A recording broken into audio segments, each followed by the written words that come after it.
boy, you better take me up to that apartment that you clearly cannot afford being a mailroom clerk. And even though I left my boyfriend in the big city just to come back here to my hometown and milk cows, you better sit me on the couch, cause you know what happens next. We about to watch a rom-com. I don't need no wine and dine, I want something high class. Like spending my nights at home, romancing the podcast. Take a deeper dive into these movies that are trash. Meet once in a bookstore and then we'll smash. Roll call. Todd. Paige. The other guy. Oh yeah, Mikey. Ever since I dropped this thing off the cop car, it's not working. Why's my computer not working? Oh, yeah. I dropped it off a cop car. We were like going to a call, and all of a sudden this like thing falls, and I was like, "That's the computer. I left it on top." I was like, "Turn it around." The fact that it's not like a shattered piece. There's a corner missing and like a crack in it a little bit.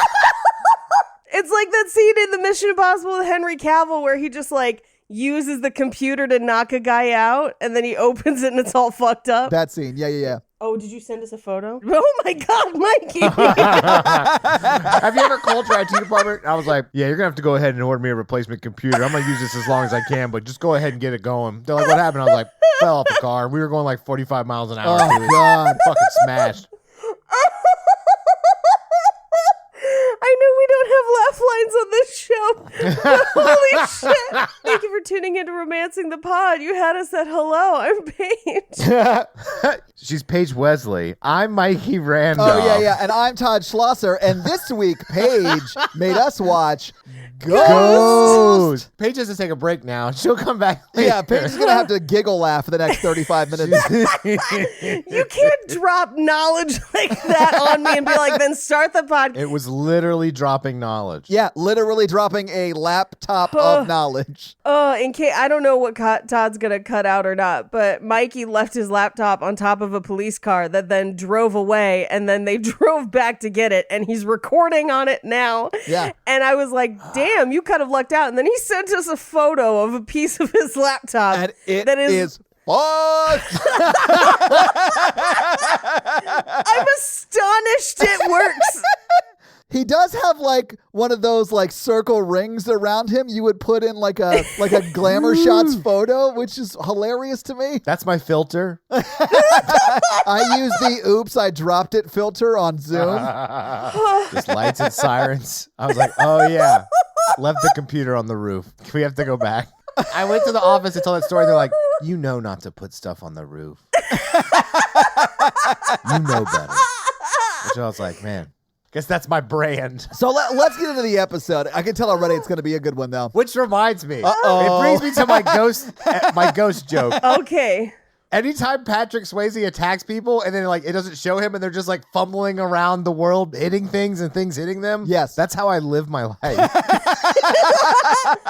Do you also live your life the way this movie depicts opening doors? Because I don't know if you know, but no one unlocks a door in this movie. They only shoot the locks. Yeah, it's crazy. Paige, this is America. Yeah. What, are you going to use a door like with your hands? What, it's like a baby's toy. Oh, God. Here's the thing. I genuinely liked this movie. I thought it was pretty good, but that laptop, you set me off, bro. Paige, I love this movie. I haven't seen it probably like 20 years, but I cried tonight watching it. But like, there are plenty of really funny things that we're going to have to make For fun of sure. in this movie. Because it did come out in 1990. Yes. This was also my first time seeing it today. Oh, really? Okay. Yeah, I had never seen it before. I cried a lot. Me too, man. I'm going to say this was also my first time because I remember parts, but I've never like comprehended what was going on. Well, I'm so happy to be with you for both of your first times for this because it is like...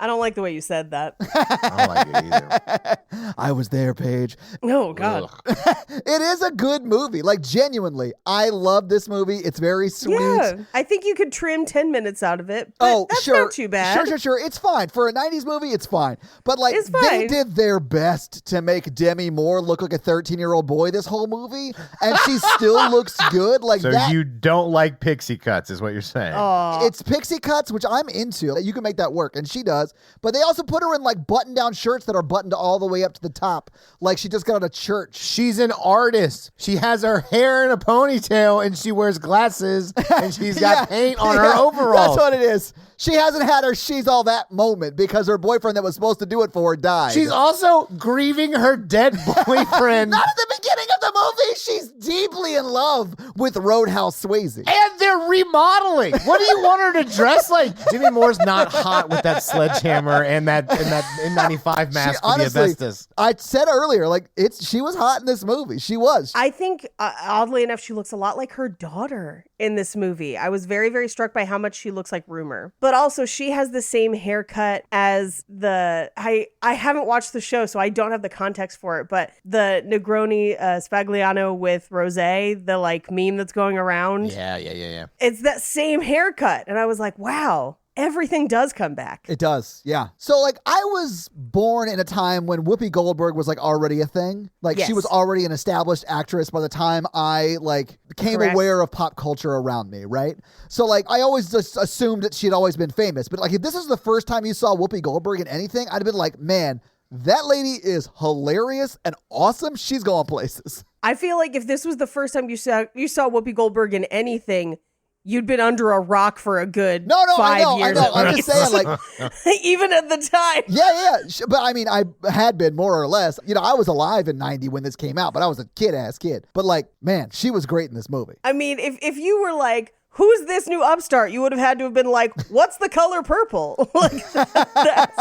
I thought Sister Act was after this, but I honestly, Paige, I have Sister Act is no only idea. 2 years after this. That makes sense though, because they remembered that she had donated this $4 million to the Catholic Church. And they were like, wait, who are you going to try and make go undercover with the church? And they're like, she gave you $4 million.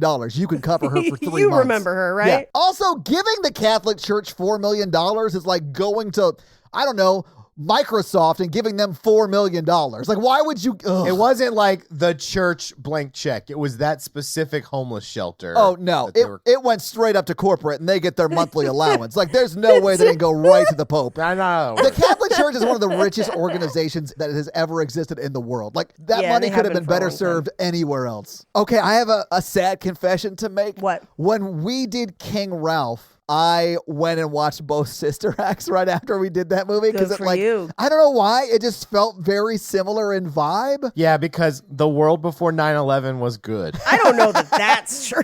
For us.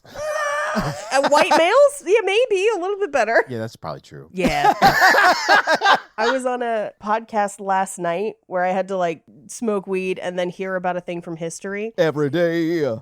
And the host, who is a very nice guy, but is a white male, and he was like, yeah, so he, I guess, somehow convinced his 2 wives to move into this house. And I was like, it was the 1800s. They didn't have no choice, dude. And he was like, oh, I didn't even think of that. Yeah. I was like, yeah, bro. We didn't even have credit cards till the 70s. And in fairness, I'm not sure many people had credit cards to the 70s, but like women couldn't get bank accounts till the 70s. Right. Like, yeah, it was much worse than, I can't get a credit card. It was like financial abuse. And financially, the country has been much worse since then. I mean, Mikey that is like a classic case of correlation does not equal causation. Yes, right. What also happened around that time was Reagan destroyed the economy, and we've just been living out late-stage capitalism for 40 years. But what is Reagan if not millions of women with credit cards? I like that Mikey's like, why is the economy bad? Well, women be shopping, so... You know how women shopping hurts the economy, Paige. You know, them pumping money back into the economy. It's terrible. Fake money on credit because they're credit cards. Oh, my God. This is why people think you have, like, hot alt-right takes. It's not my fault that people cannot read sarcasm. All right, let's get into it. Mikey, why don't you tell us why you like this movie? Yeah. Okay. I thought it was well directed in a way that I thought was interesting. And like even the special effects held up in a way that I was surprised about. There's only really one time when a special effect made me giggle because it wasn't great. And that's the second time you see the shadow monsters. And it pops up with a weird smiley face. Yeah. Like, for no reason, it all of a sudden has eyes and a mouth like the worst jack-o'-lantern you've ever seen. Yeah, but the first time they were so scary and effective. Yeah, I agree. And they look good. I was like, oh, that looks good. Yeah. Yeah, the second time was the only time it didn't hold up. In my head canon, they were using people they've already taken to like go take other people and like their like part-time jobs in hell, and like that guy was like really into it. Yeah. I mean, the worst part of prison was the Dementors. Yeah. It's me, Prison Mike. But I thought the story worked. It was like well paid. It was like it was a good mystery too. Like Yeah, it was kind of a crime drama, and I was kind of into that. yeah, I was like, whoa, we haven't done this before. I loved it. Like, I really loved the crime drama aspect of it because they really, I think, do a good job of like forecasting that Carl's the bad guy, right? I knew from moment one. Oh, yeah. Even before Roadhouse is dead, you can tell, like, the seeds have been laid, right? So, like, when they're about to reveal that he is the bad guy, it's like super early on. It's like 30 minutes into the movie. And I was like, Yeah. why are they revealing this so soon? And Natalie was like, oh, because he can't tell anybody. So, like, everyone else won't know. And I was like, oh, shit. This is like a crime thriller. I'm into it. Yeah, like he has to find out, like, how do I get this information to people when I can't talk to anybody? Yeah. Okay, here's what I hated. Okay, tell me everything, Mikey. All right, it's the end. He's walking into the light. You're crying. Everyone's crying. Sobbing. Super emotional moment. And he's like, you get to take the love with you. And you're like, oh my God, what a well-written final line. Mikey? And then he stops again, and then he goes, Mikey. we'll see ya.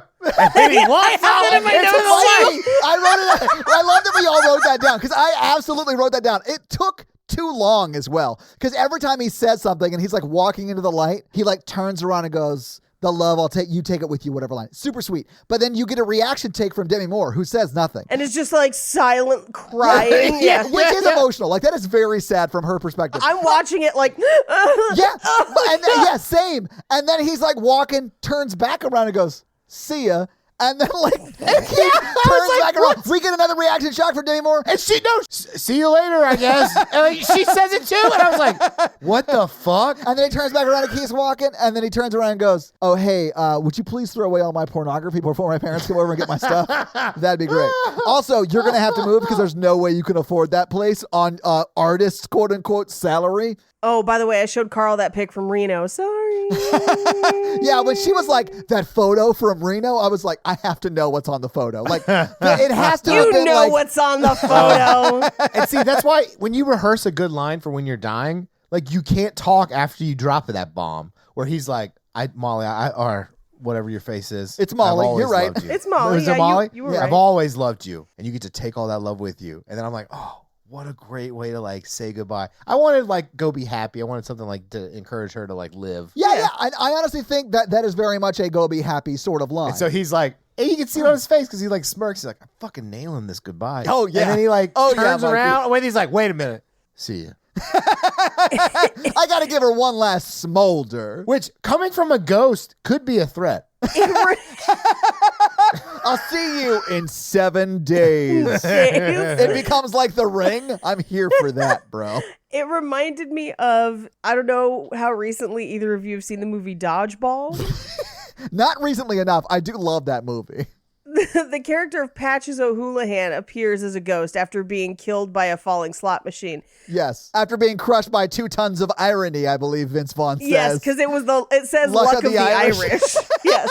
Yeah. But he appears in a sweaty scarf and just says, listen up, Crotchstein. You can do it. I believe in you.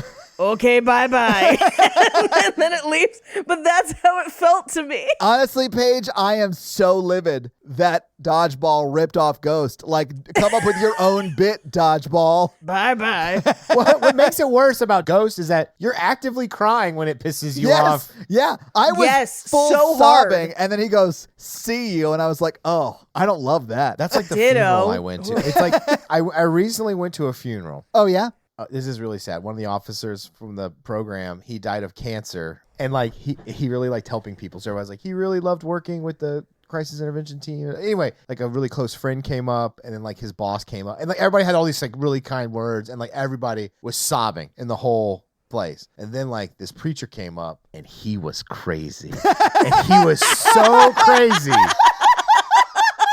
Go on.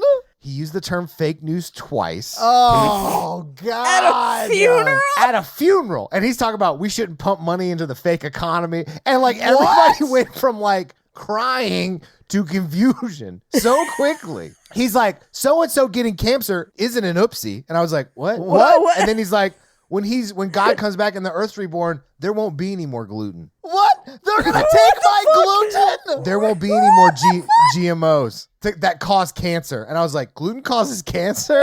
And so everyone has stopped crying at the funeral, and we're all just like looking at each other and like looking. If you are listening, nodding along to what the preacher is saying in this story, you need help. It was so confusing for everyone emotionally. The only time you're allowed to say fake news at a funeral is if you're there with the police revealing someone's faking their own death. And Right, they and he's actually like, are. he's actually alive. Yeah, And you're like, this is all fake news. I mean, it would make me wonder if prior to his death, if he thought his cancer was caused by gluten, and I would be like, I should have talked to him about that. Yeah. You could have had way more bread. I didn't know anybody that well, I guess. I mean, I knew him, but like, Not, do you believe gluten is causing your cancer? Well, I believe that heaven has all of the best parts of earth and the good things that we enjoy on earth. And so if you tell me that there's no fucking bread, I don't want to go. I gotta have some words. yeah, not that fake non-gluten bread. Here's the thing. I can't imagine that there wouldn't be bread in heaven because, as we all know, this is Christ's body that we should share with Yeah. each other. Like, the dude shows up as bread. There better be bread, or I'll be taking a bite of his calf thinking it's sourdough.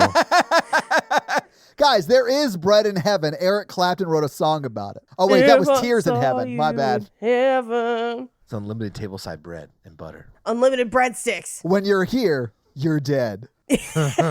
Sure, as long as there's bread. I thought this movie also did an interesting like world building with like the ghosts and stuff. I wanted Ghost 2 with Whoopi Goldberg and Demi Moore solving crimes. Like, that Yes. is the sequel I am here for. Yes. Sam comes back as an angel to help solve it at the end. Like, there's no way that would have not been a mega hit in 93. We need to talk about Sam's ultimate white guy name. Sam Wheat? Yes, he even sounds like white bread.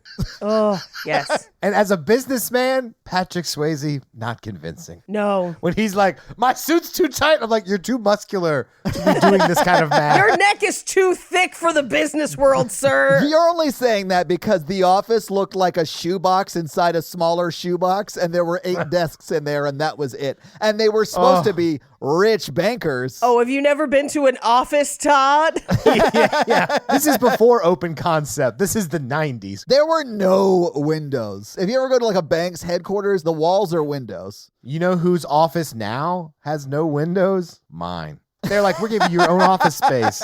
And I was like, oh, I get my own office space. Man, I feel like I'm moving on up. It's a closet.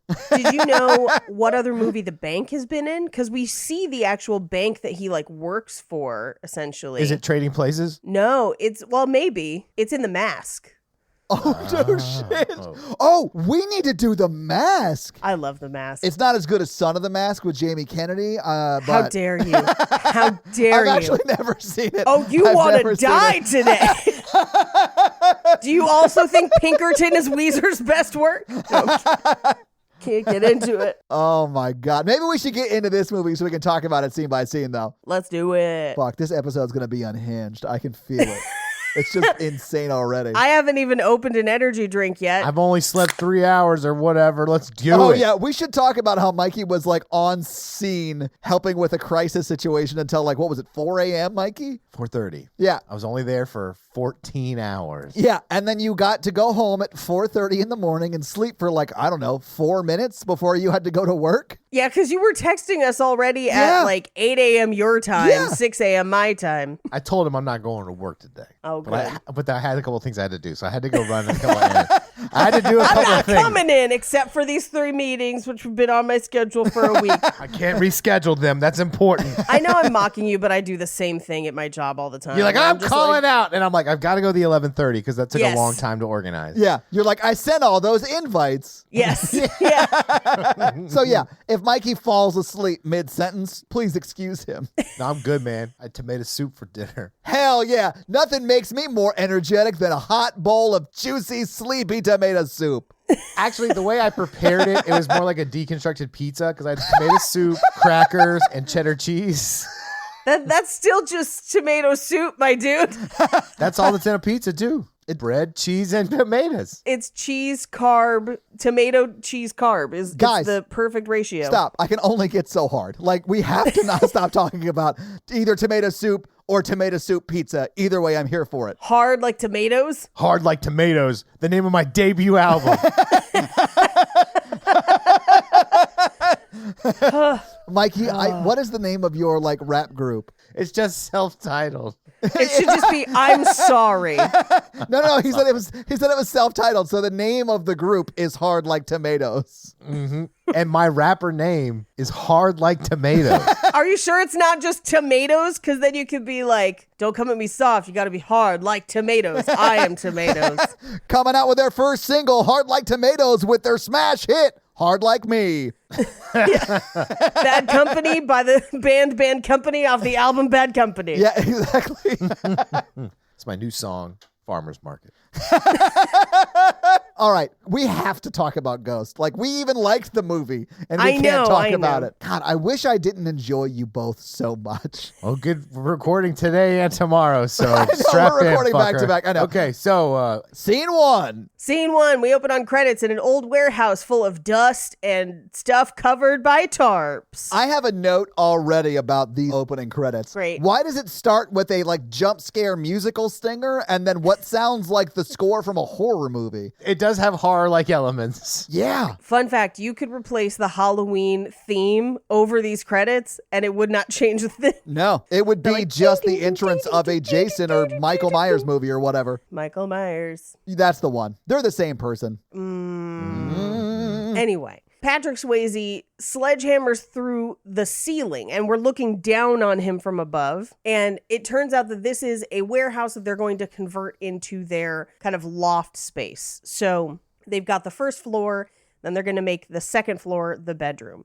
And he and his friend Carl are just shirtless and sledgehammering things. Dude, everyone looks sexy as fuck in this scene. Like, Dude, they're both shredded. but Demi Moore looks like super sexy in her like t-shirt. I don't and think they're really shredded because Demi Moore is a very small lady. These are like really in shape gymnast dudes, like really small dudes, like can be tossed very high in the air in the circus kind of people. these dudes are rocking that pommel horse kind of like body. You know what I'm saying? Yeah. Patrick Swayze was 5'10". So I like don't think he was. How tall is Demi Moore then? Hang on. Demi Moore's not as tall as you think. Demi Moore is tiny. Yeah, well, she's 5'5". That's actually taller than I thought she'd be. Oh wow, okay, they're just shredded, Mikey. Take it back. yes, but they must only weigh like $140. I would like destroy them. No, muscle is heavy. Not that heavy. That's why there's weight classes in combat sports. But also, he was in Roadhouse and he would rip your throat out because that's his specialty. He looked a lot bigger in Roadhouse. He did. Roadhouse was a little bit before this. They put him in a lot of flowy blouses in this movie. Yeah, they did. They do. That was a very 90s thing. Like the puffy blouse. He is rocking it the whole movie. The pleated pants. Oh, I love a pleat. I don't, man. No, it looks terrible. Not a fan of pleats. Not a fan. Hold up. They found your computer, Mikey. They're driving back to get it. It's my computer. Anyway, so as this kind of like sets up that they're going to, make this place together, and Carl comments that this is incredible. You could sell it tomorrow and double your money. And he's like, oh, you're always just thinking about money. And then they find the 1898 penny as like a good luck, good omen. Yeah. Great. We cut to what I don't think is the next day. I think there's a time jump. There has to be a time jump because they're literally knocking down that wall like in the apartment. And then the next time we see them, like the apartment's finished. It looks great. The apartment's done. Yeah. But it has no stair railings, which is very dangerous. The whole time it doesn't have stair railings. Yeah, it has stairs that go, there's like a set of stairs that go up. They're like crisscrossy. Yeah. It's like an MC Escher painting where it's just like stairs that go up and then stairs that go to the other sides, but it's all to the same floor. And I was like, why did we build like 2 extra things of stairs? Like, what's happening? It's not a bug. It's a feature, Paige. It's not a bug, it's a feature. Hey, come over and see my weird ass stairs. Yeah, at your leisure. I live in a ranch style home because, I don't want to go higher because you don't want to anger the Lord. You don't mean Scott Stapp, do you? No. Can you take me higher? Down to a place with weird stairs. Fun fact, that's what they sang on top of the Tower of Babel before God smited them all down. Yeah, when God was like, show me what you've got. Mm-hmm. And they went with Creed. Scott, stop. Anyway, we cut to an indeterminate amount of time in the future when they have finished the apartment. Yeah. And Patrick Swayze and Carl are suit boys on their way to do suit boy things. They're on their way to bank at bank school, Paige. Yes, they're banking at the bank store where Mother. he has to he has to pitch to the Kobayashis because that's the only Japanese name people learned in the 90s. Yeah. Patrick Swayze legit looks like somebody who's dressing for court. He does. Yes. He looks like a gymnast who has never worn real sneakers in his life dressing for court. He's like, I can't do these Japanese. And he like takes his tie off. And I was like, okay.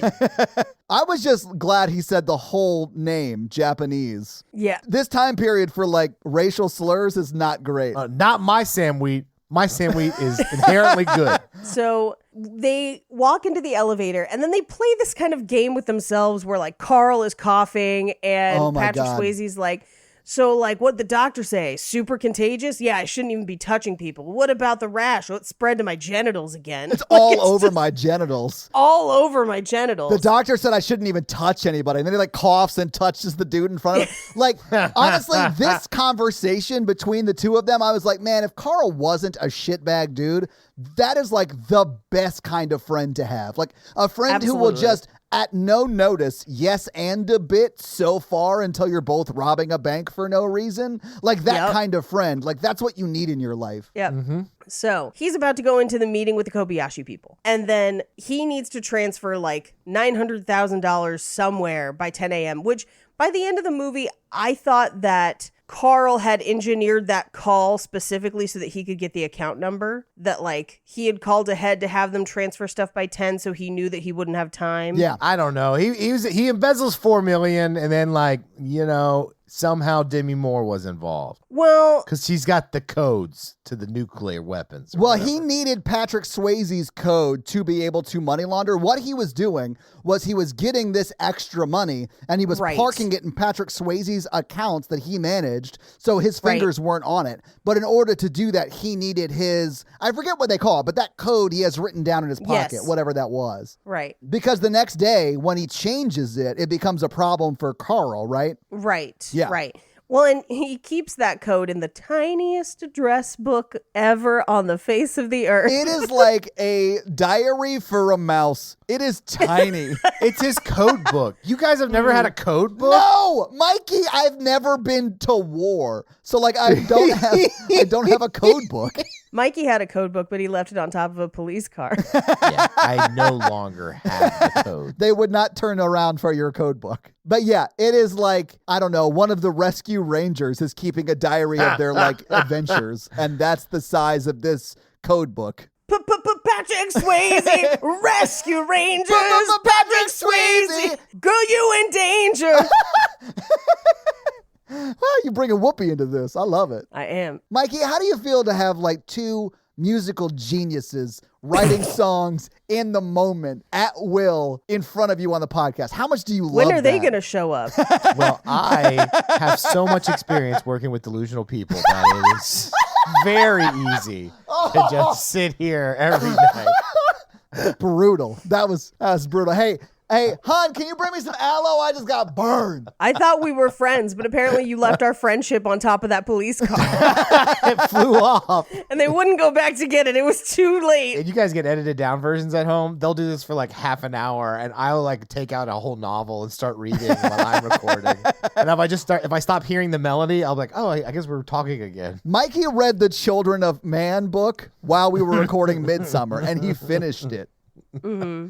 Well, that movie is boring. So I was reading. It has layers. I can't get into it right now. Ladies, we got to move on. Anyway, we cut to them trying to pulley a angel statue up into their apartment, and it's like too far out from the window, so they can't quite reach it. So Patrick Swayze comes up and like he roadhouse kicks it, and then it swings Yes, back please. so he can catch it. Listen, if I hire someone to bring a fuck off huge angel into my apartment, you know what I'm not going to do? Put my life in danger to help them. Like, that is your job. You guys handle it. Also, don't put the angel in the bedroom. That's a bad place to put it. I was like, why the bedroom? I don't need a huge fuck off angel judging me while I have premarital sex with Demi Moore. I'm assuming I'm Patrick Swayze in this. So, like, I just don't want that. I like when people watch, so like I was all about it.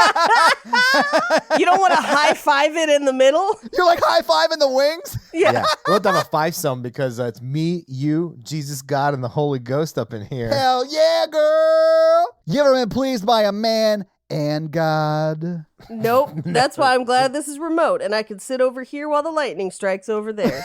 It's not gonna strike me. I have a ranch-style house.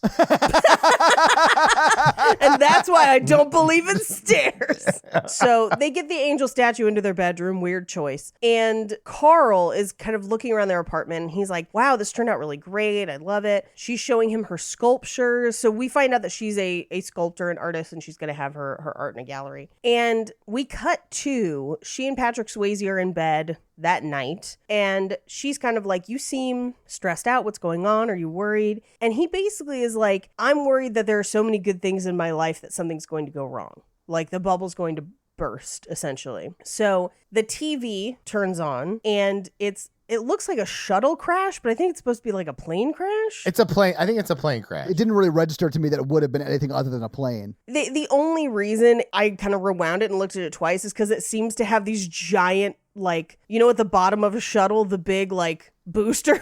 Yeah. It's like charred those, and I was like, oh, that's weird, but it's probably just a plane crash. I mean, this would have been 4 years after the Challenger disaster. Right. So, like, maybe, but I don't think they were. Yeah, I mean, who knows? I don't think so. But he's like, I should cancel my trip because these things happen in threes, and goes to sleep. It has to have been a plane then. There's no way he was going to the moon or something, right? Like, no, he's going to Los Angeles. Somebody look out for the moon base. If this whole story, we find out that he was actually like going to the bank on the moon or whatever, and that just like was not a part of the story we got. I want to live in that universe. I cannot wait till Ghost 2 comes out. He was supposed to go to Los Angeles, but had a layover at the Mir space station. I've got some bad news about you and Patrick Swayze. Patrick Swayze doesn't have to be in it because he's dead. You could just have Demi Moore and Whoopi Goldberg, who are both still alive and kicking, right? Yeah, Patrick Swayze is fucking method.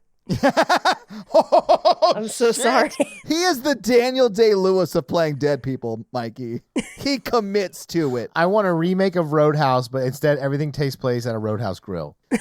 Everybody in the background is throwing peanuts on the ground. over like a sizzling skillet with like apple butter biscuits. Yeah. And Sam Neill's also in it as the manager. Love it. Anyway, we cut to later that night where she's downstairs in her pottery studio, which this very much reminded me of myself and my husband, where he goes to sleep and then I get up and dick around on the internet and write things for people to enjoy. So it's like, at some point, he gets up groggily in the middle of the night and is like, what are you doing? And I'm like, researching aliens. And he's like, cool, and goes back to bed. Oh, you mean he doesn't come up behind you and squeeze in real close and put his hands on your keyboard and start writing jokes with you? My chubs. Page, writing I don't know, man. jokes. He was a good initiator for the sexy times. Yeah, It he was. Except I hope they wash their hands. Oh my God, Paige, I wrote the exact same thing. There is no way they're not waking up with like gross doo-doo stains of like clay on their face. Like, oh. Hot. But you can't insert fingers anywhere if they have that much grossness on them, is all I'm saying. Well, thank God he wasn't sculpting that pot with his dick. And that's why it ruined it, Mikey. He should have been using the proper tools. Yeah. For texturing. Ooh, I really love the mushroom Like effect you mushroom achieved with this vase. Yeah, that's Sam Wheat's dick. Oh, wheat, that makes sense. It is kind of a small mushroom. Oh.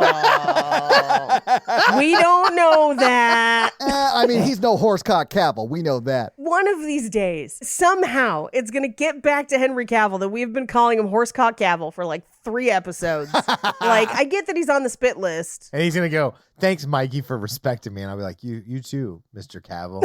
What? It would be you who would get credit for it. I guarantee you. No, Yeah. he would like not like you for doing it. Oh, I thought he was like on board. My bad. I'll give you full credit. Horsecock credit, if you will.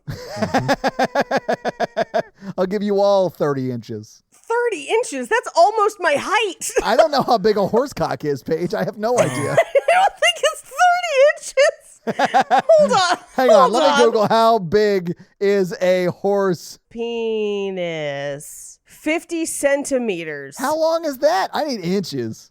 Yeah, what's the imperialistic measure of this? That's 19 inches. Good Lord. That would like hit my lung, I think. Yeah. That's why we can never be together. I'm intent on breathing. And That's I'm not the gonna give up one on that. and only reason Paige and Henry Horsecock Cavill can't be together.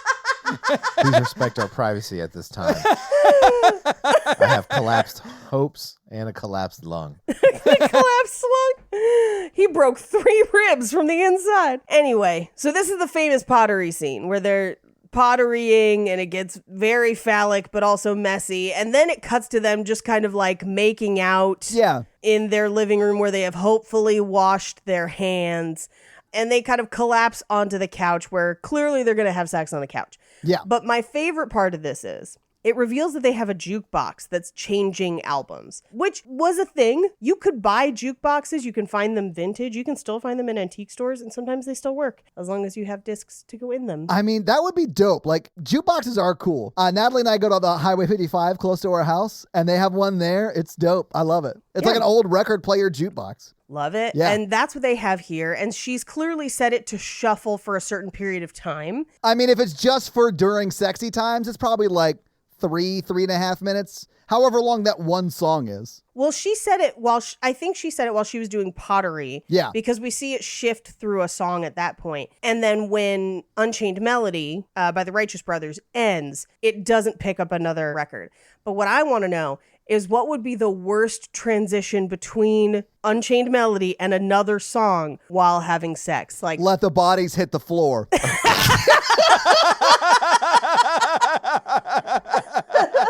not yakety sax? I think yakety sax could be pretty fun. Yakety sax would be good too. Yeah. Have we discussed the thing in the 90s of techno like monk chanting that people were having sex to?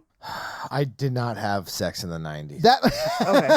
honestly, Mikey, fully same. But that sounds like some Sting from the Police bullshit. Like, I mean, they use it as background music in the fake trailer in Tropic Thunder, the Devil's Alley one. yeah. Oh, yeah, because Inya was really big to have sex to back then.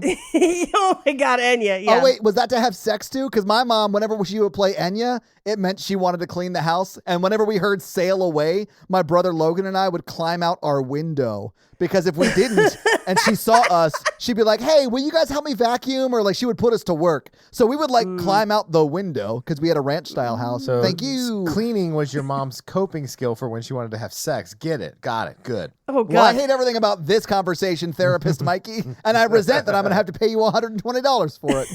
Sail away, sail away. That's what I'm saying to my money. There is a place near our house called Sushi Enya, and it's like a restaurant. Are you sure it's not Sushi Inya?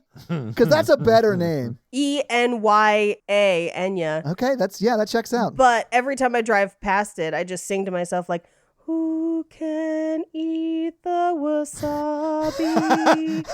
It is yummy if you try. And then I try to sing about different sushi dishes every time. Mikey, you gotta love being on the podcast with at least one musical genius. Come on. When are they getting here? Yeah.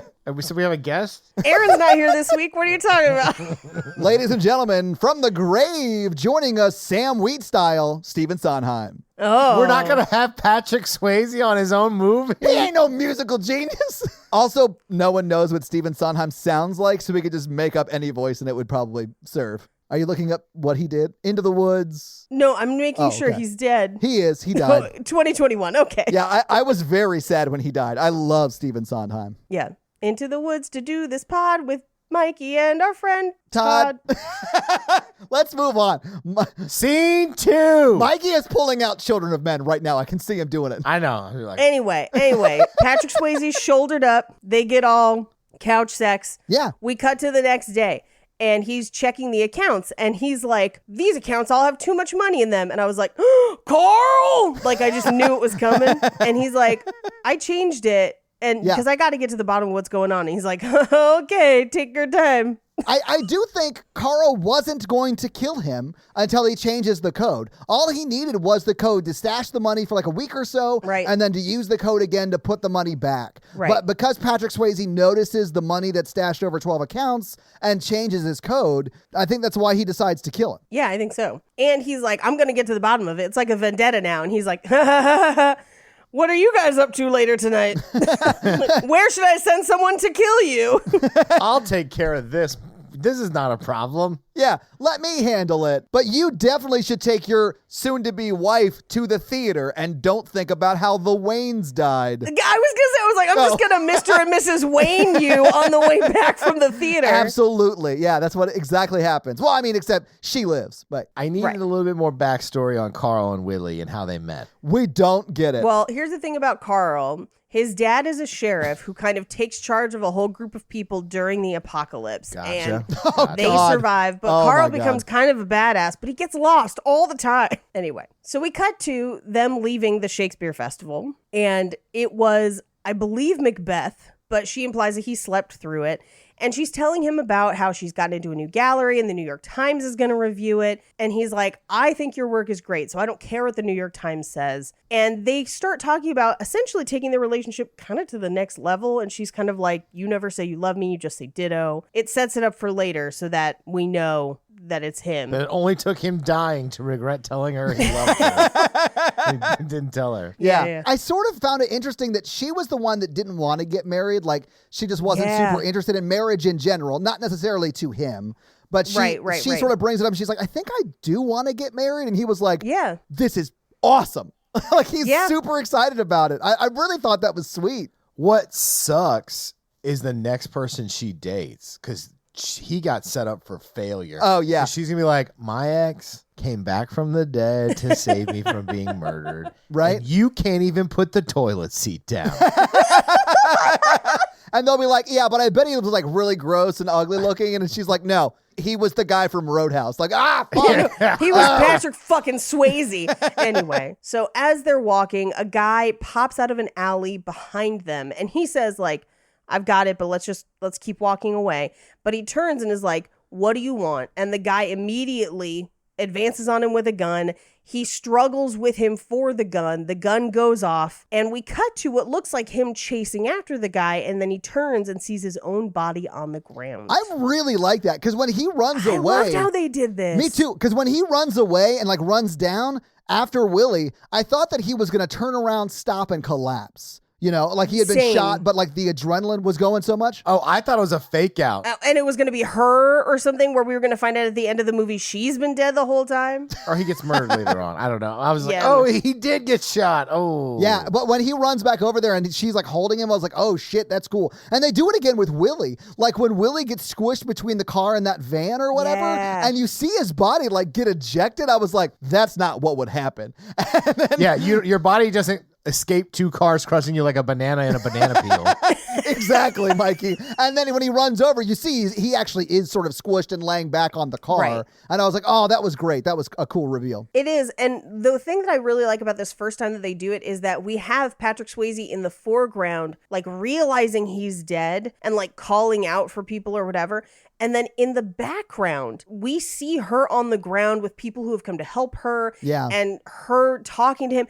And it's such a great way to kind of represent what that moment would be like for the characters in this way. I actually really liked that scene. I thought they did it Same. really, really well. And it is heartbreaking though, because she is just like sobbing and yelling for help, and then eventually people do come to help her, and it is like a nightmare situation, man. Yeah. I literally have been in that situation before. Not Yeah. with like a robbery or whatever, but like holding my brother while he was like dying. Yeah. And it is terrible. Oh, yeah. Watch people die sucks. Sorry to bring the podcast down really quickly, but yeah, it is heartbreaking. I was sobbing during this scene, man. It was so The hard. worst part of that is like, why did you fuck that car later? God damn it. I thought you had forgotten about how I had sex with the car. Oh, that's okay, because I was going to pull it back with like, Mikey's actually watched people die on the pavement as well. It was his broken computer when he went to go back and get it. Somebody help! But I will say this, Mikey. That car identifies as a truck. Trucksecutioner, yes. Yeah, it's and Trucksecutioner, Trucksecutioner, very generous lover. It's like 4.5 APR down. Watching people die sucks. Yeah, it does. I don't know why I laughed just then. It's like, Yeah, because we get very uncomfortable with trauma. yeah, like, I mean, I've literally been there. Like, it's the blood, really.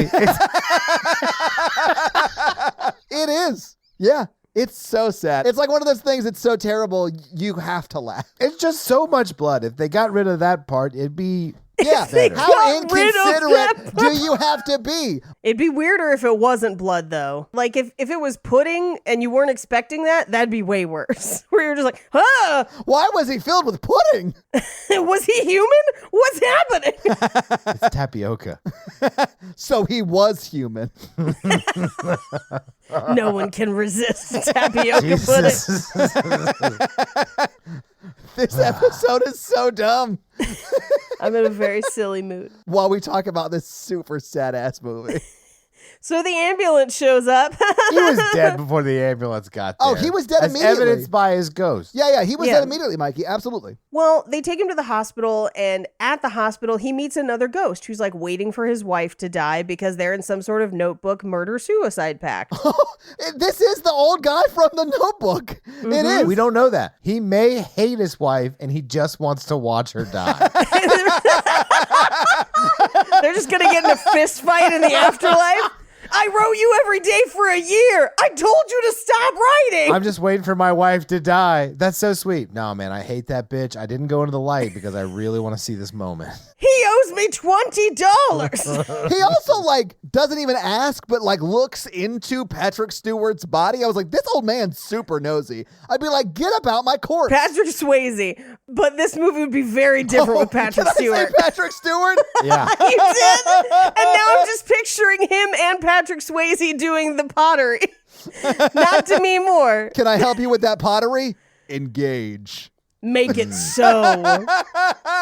Wow. I need someone to Photoshop Patrick Stewart on Demi Moore's head while they do pottery. No, I think Patrick Stewart would be the big spoon of this pottery situation. How tall is he? Hold on. I definitely think Captain Picard is taller than Roadhouse. 5'10". They're the same height, my dudes. I don't believe that Patrick think- Stewart is 5'10". That dude was rocking lifts. Oh, That's like saying Tom Cruise is 5'1". There's no way. not a chance. That dude's half hobbit. He's got thetans in his heels. Like, there's no way he's that tall. He's a short whatever the Scientologists call kings. Commandant, commander. Anyway, Jesus, Commandant, he's not a... Oh, they Jesus. use naval terms. It's a whole thing because LRH was obsessed with boats and was in the Navy and almost started the war with Mexico. I know. It's because maritime law is the most fun law. Yes, maritime law is the most fun law. MERRYTIME. Mikey law. went to naval school, guys. He knows the terminology. It's a jolly law time with Mary. No wonder maritime is what we love. We're never leaving this podcast episode. I hate everything about this. This episode is 1408. I thought I was out. You're not. Mikey has put the blanket over his head and podcasting I'm like a ghost. recording. Is this going to affect things? Hang on. I have to take a picture. Spooky time. According to maritime law, anchor. This podcast has the best visual gags of any podcast. Anyway, so the ghost in the hospital is like, oh, you got shot? That'll do it. Well, don't worry about doors. I'm off to smother my wife. Just like, bye. Ghosts are kind of really extra overpowered in this world. They really are, Mikey. Yeah. But they're kind of more of like a poltergeist ghost where they can like make things move, Yeah. but they have to kind of like learn how to do it. Patrick Stewart, Swayze. God dang it. As soon as he learns he can move objects, he straight up murders like 14 people. Yeah, he goes on a murder spree himself. I mean, I Love guess Carl kills himself or whatever. Sorry, I saw Paige was taking a drink, so I said it like that so I can make her laugh. So, like, he kills himself. Willie sort of does get... If you chase someone in the highway and then they get hit by a car, you're still at fault. That's on them. Yeah. Okay, but also don't run into the street. Yeah, that's what we're saying. I do think Patrick Stewart and Swayze are not responsible for the two deaths at the end of this movie. Look, you can't hold this against Patrick Stewart. He's just boldly going where no man has gone before, the afterlife.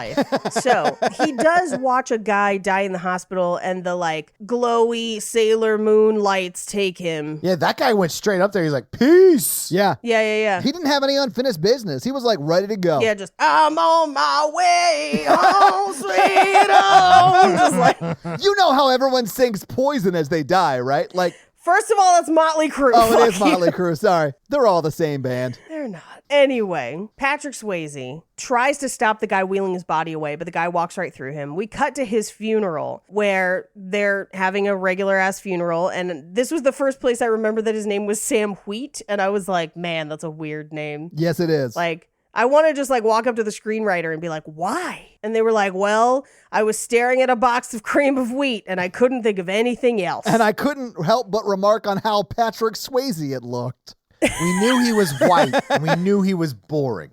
So we went with Sam Wheat. Yeah, he's like the gluten of people in that he's slowly giving you Wait, didn't he die of cancer? We can't. Yeah, he did. I'm sorry. Inomini, pantry, bread, and sushi. Inomini Pantry, Espiritu Sandwich. Yeah, espiritu sandwich. There you go. Inomini, pantry, espiritu sandwich.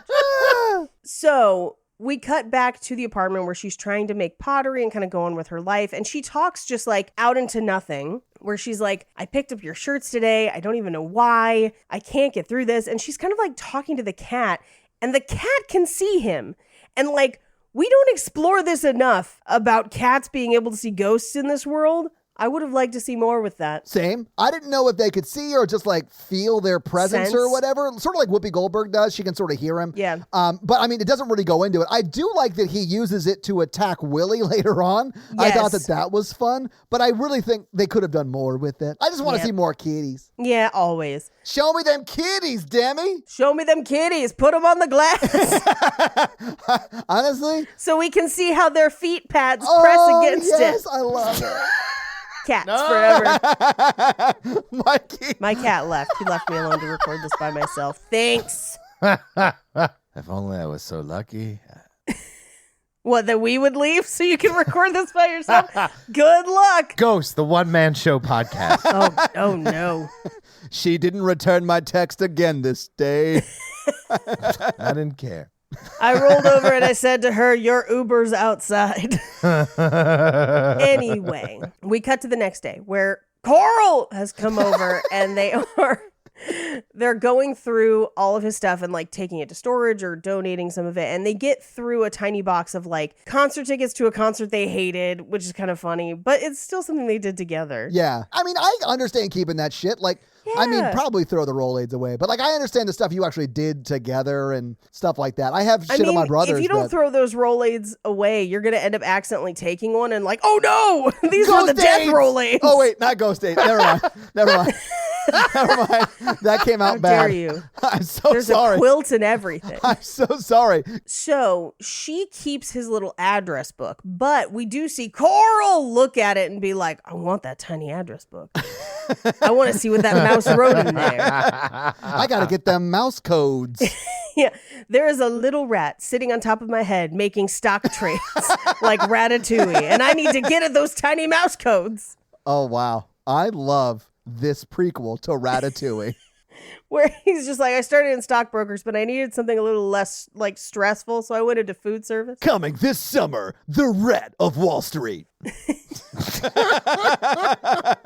Anyway, she keeps that box. Yeah, she does. He tries to throw it away. He's like, I'm just going to take all this shit and throw it away. And she's like, hey, that's the box that we separated shit into. And he's like, oh, my bad. I didn't mean to. I totally did. I'm trying to ghost hit it. Totally meant to. Trying to get at the mouse codes. I'd ghost hit it. Yeah, I mean, he's trying to hit it. Like, he also is trying to get Demi Moore. So here's my question. Do you think that he wanted to get Demi Moore just to get Demi Moore or to get to the mouse codes? I think at first it was the mouse codes, and then Demi Moore was single, and she's Demi fucking Moore. So he was like, well, why not? And I get it. Yeah. Grief sex is hot. You know, where you're having sex with them, but they're having sex with their emotions. Oh, this is a dark take. I don't like this. Doesn't make it less hot. I don't co-sign on this at all. Look, obviously you two have never slept with someone whose love of their life died and then like you were there and like, you know, they were just like, no, I had never done that. Take it where you can get it, man. Mikey, are you grief banging women around Nashville with your like... It's just like in Wedding Crashers where Will Ferrell is Yeah, at the funeral just like, bro. damn you, Roger! Anyway, they go for a walk, which gives the guy from the alley time to get into the apartment. At which point, the movie tries to be like, why is he in the apartment? I was like, clearly he and Carl are in on this together. So he's looking for it. He can't find it. She comes home and he's still there. And I don't know how she did not notice he was there. This is an open concept loft. Oh, yeah. There's one point where she like looks at him. Yeah. Like she would have seen him. Yep. But this is where Sam uses the cat to kind of like freak the cat out so it jumps on him and scratches him so he runs. But he is like running out of the apartment, like footfalls loud as shit and everything. Yes. And she just goes, hello, is someone there? Is someone there? Yeah, someone's running through your apartment, Demi. I was showering. I didn't hear you. She wasn't. She was just like taking off her shirt and then she would have heard like thud, thud, thud, thud, thud, thud, thud. Who is that on my fourth staircase? Like that. It's MC, is that you? MC Escher? God. So we cut to he chases the guy onto a train where he encounters another ghost that is haunting one of the trains, played by the math teacher from Better Off Dead. And dude is amazing in this movie. He gives it everything. Yep. But he like attacks Patrick Swayze. Like, this is my train. Get your own train. He's like yelling at him. Yeah. So Patrick Swayze does end up, because he's like holding him outside the train.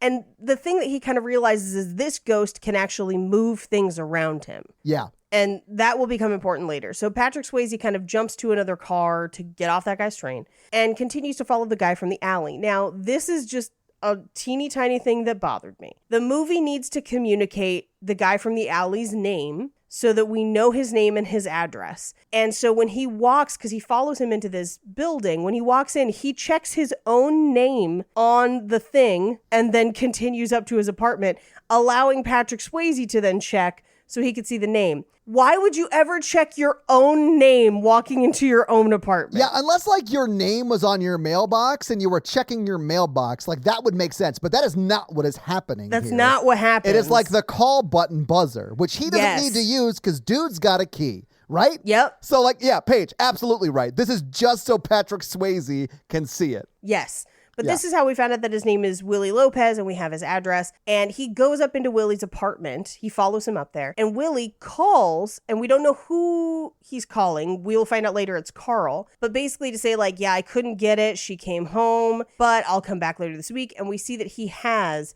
Patrick Swayze's keys and wallet, and that's how he got in. What a jerk. What an asshole. Doing a B and E. After an M? Rude. The M stands for murder. I don't have any alphabets I could add. I'm sorry. Recording this with you two feels like a man in the jack-o'-lantern shadow is dragging me down to a shadow world. Good. You're welcome, Mikey. I feel like my computer falling from a police car. I'm just picturing it tumbling over the lights. You should, because that is exactly what happened. This is almost as good as the time Todd put his credit card information up on Twitch. I'm sorry, I don't remember that at all. Rude for bringing it up again. Who knows what I'm going to end up doing that's dumb. I can't wait until it happens. We're going to laugh about it a lot. Yeah, I cannot wait. So he yells at him to stay away from her, but nobody can hear him. So he walks into a psychic across the street because he sees a bunch of people like waiting in line, and he watches as Whoopi Goldberg does the kind of dog and pony show version of pretending to be a psychic and contact people's loved ones, as we've seen in many a horror movie and anything involving the Warrens. So he starts kind of criticizing the process, and she can hear him, and she's like, what the fuck? Who is it? Because she can't see him. She can just hear him. Right. And he is very much like, this doesn't exist. She's making it up. She's a con artist, fully well knowing that he is dead and he is a ghost in this world, right? And she's hearing him, yes. Yeah. And he's still like, oh, she's putting it on. She's a con artist. And I was like, bro, Faker. She can hear you. And you're a ghost. Like, you have definitively proved afterlife is real. There's a place between heaven and, like, hell. Like, you can still exist on Earth. Like, Cleveland. It's like, your mere existence proves, I heard what you said, Paige, proves that she could have this ability. And he's still like, nah, this is bullshit. Nah, mm-mm. Like, okay, let me just say this. I don't believe in any of that shit. If when I die, I end up like Patrick Swayze in this movie, I'll be like, fuck, maybe the Warrens were right. You know, like, I would have that thought because clearly they could have been right. And then you'd have to walk over to them and be like, Ed, Lorraine, Ed's mistress, their babysitter that was also Ed's mistress. The weird Annabelle doll, that's on me. Yeah. I apologize. That's on me. My bad. So anyway, she freaks out. Yeah. And he follows her and is like, you're going to help me. You're going to call my girlfriend, Molly. She's in danger. He's going to kill her. So she tries to call her on the phone. Molly answers it and then is just like crazy person and hangs up. She doesn't believe it. But that's how you should handle that kind of call. Like, yeah. It's terrible. It's real sad. Yeah. It's terrible. But we also then see that Patrick Swayze has continued to follow Whoopi Goldberg's character because she's like, yeah, I'm not going to go visit this poor woman, you know. Right. And he pesters her until she does. So he stays up singing Henry VIII for the entire night until she agrees to go with him. Yeah. It's not a very long song. Dude, and later, Whoopi Goldberg tells Demi, like, what he does to get her to actually start helping. She goes, right. Oh, yeah, that's what he did to get me to date him. Which gave me Hardcore Notebook vibes where he's, like, hanging off the Ferris wheel, like, Yes. go out with me. Yes. I fucking dare you. I'll fucking die. I'll kill myself. Yeah. And that's how the relationship ends. It's called foreshadowing. And people find that movie romantic. I know it's Ryan Gosling, and he is prime spitless material, but still. Anyway, we cut to the next day. She has agreed to come downtown. She pushes the extension. Nobody's there. She pushes it again. And Molly answers and she's like, I'm the one who called last night. And she's like, oh, fuck that then. Like, no. Yeah. So she ends up yelling outside of Molly's apartment, basically like, do you remember the starfish on the vacation you went to and the green underwear and the picture in Reno? Do you remember when you starfished with the green underwear and we took a picture? Mikey only hears keywords when Paige and I speak. I would have just loved for them to reveal the picture from Reno at a certain point and be like, see, this rock looks like it has a dick. And we took a picture of it. Just something completely innocuous but weird. It's like everything in this movie is exactly the same. As the credits roll, we see like the green underwear on one side and then Yes. like the sweater that's too Reno, big. And then the Reno 1990. picture. Yeah. Anyway, she also mentions a sweater that she knitted that is too big, which I think is the sweater that she comes downstairs in because it's very floppy and huge. Yeah, just like horse cock cap. I'm sorry. It's too dangerous to ride. We'll never break him in. You ever been kicked in the head by a dick before? Kicked in the head by a dick? Who hasn't? Well, we lost Paige, guys. She's gone. I'm sorry. You're not going to keep that in. What? You're not going to keep that in, are you? I'm going to keep this in. Unfortunately, for sure. we can't do anything but keep Unfortunately, Paige, no cuts. I don't have time, so no cuts or whatever. I'm sorry. It's so stupid. It's not even funny. I don't know why it's it. making There's me just laugh nothing this to be much. done now, Paige. I just want to see that on a shirt. I'm just picturing somebody kicking people in the head with their dick, and I'm sorry. Henry's dick is so big it has a knee. Paige is like on the floor. Oh, I don't know why this makes me laugh so hard. Probably just because it's so true. It started with the fucking computer on the top of the car. Ugh. Mikey is literally answering work emails. Like, I'm like, dear diary. A shattered screen. Anyway, she lets her into the apartment where she basically keeps kind of telling her things that Sam has told her to basically prove who she is. The last one being, he says he loves you, and she's like, you'd never say that. And then she just says, ditto. And she's like, you got me there. Come on up to the apartment. yeah, come on up. You said the magic word. I like how there's a guy who's like moving stuff in through the window, which apparently is common in New York, I guess. But like he's yelling down at Whoopi Goldberg like, shut up. And she's like, eat a dick, old man. I'm talking to Demi. It's just really funny. It's like a very New York exchange. Like the stock exchange. Yes, it's just like the stock exchange. The New York Stock Exchange. It's a very New York exchange. The first time Natalie and I went to New York together, we got a video of us like just out of our hotel for the first time walking down the street. And I go, welcome to New York City. And there's a guy in like a dump truck behind us yelling at the car in front of him. He goes, move, you jackass! Like right after I said, welcome to New York City. Cut your nails, for God's sakes. Yeah. It is the funniest fucking video I've ever seen in my life. It made me laugh so hard. But it reminded me of that exchange from Ghost. Oh, absolutely. Yeah. So they go up to the apartment. She sees pictures of Sam, and she basically tries to explain he's stuck between two worlds. There's something he's got to finish. Yeah. And they get in like an argument where she's like, you can't talk to me that way unless you apologize. I'm just leaving. But he's like, tell her word for word what's going to happen. I need her to know that she's in danger. And she's just like, I'm going to say it my own way. You're in danger, girl, which is a very, very famous gif, and I love it. It's just like word for word the same, but she adds girl at the end. It's so fucking funny. It's so great. But this is where he reveals he knows who killed him. Yeah. And he knows the apartment and that there's somebody else in on it. Somebody hired him. It was a setup. Yeah, he has not seen that it's Chuck yet. Chuck? Carl! My bad. Carl. What'd you get kicked in the head with a dick? Now I have to keep it in, Paige. What have you done? Made some horrible mistakes. Like not quite as bad as putting my credit card on Twitch or leaving a computer on top of a car, but other mistakes. Rude, Paige. There's other mistakes. Nope. Those are the only two mistakes that you're allowed to make. Well, fuck. Anyway, so Carl comes over after Whoopi Goldberg leaves, and she tries to tell Carl about what has happened, and Carl's just like, what? I definitely didn't murder that guy. Oh, fuck. Like, no.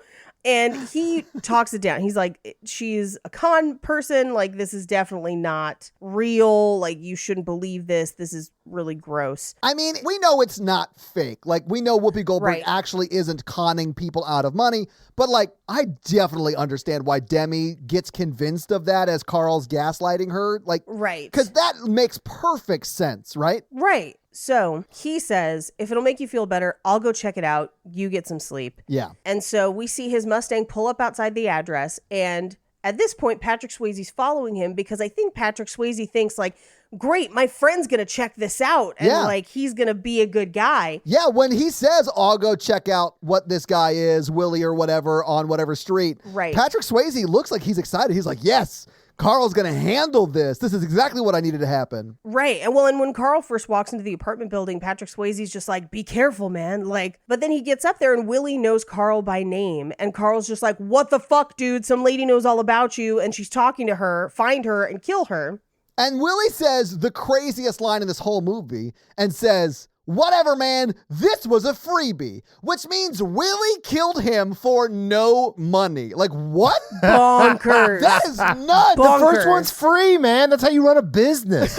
Yeah, he gave him a punch card and he had already done 10 murders. So this one was the freebie. Cashing in the baker's dozen. Shit. Yeah. Like, I would be like, for free, you killed me? Wow. Like, you have $4 million in the bank. You couldn't even spend a little bit of that $4 million to kill me. Come on now. Fun fact, that $4 million in today's dollars is a little over $9 million. Well, you see, headcanon, Willie's family owned that textile factory that they bought and torn down to make into their apartment. So what you're saying is this movie is actually very sad from Willie's point of view because it really showcases the people impacted by gentrification. Yeah, the destructive forces of gentrification. Yeah. But he became a serial killer, so he still got dragged to the shadow place. Hurt people hurt Rough. people, Mikey. Like, yeah. But I not get it. every hurt person hurts people Sure. I mean, that's true. to the point where he serially murders a bunch of them. For free. For free, Mikey. For free. For At least free. get that paper. Like, what are we doing? All right.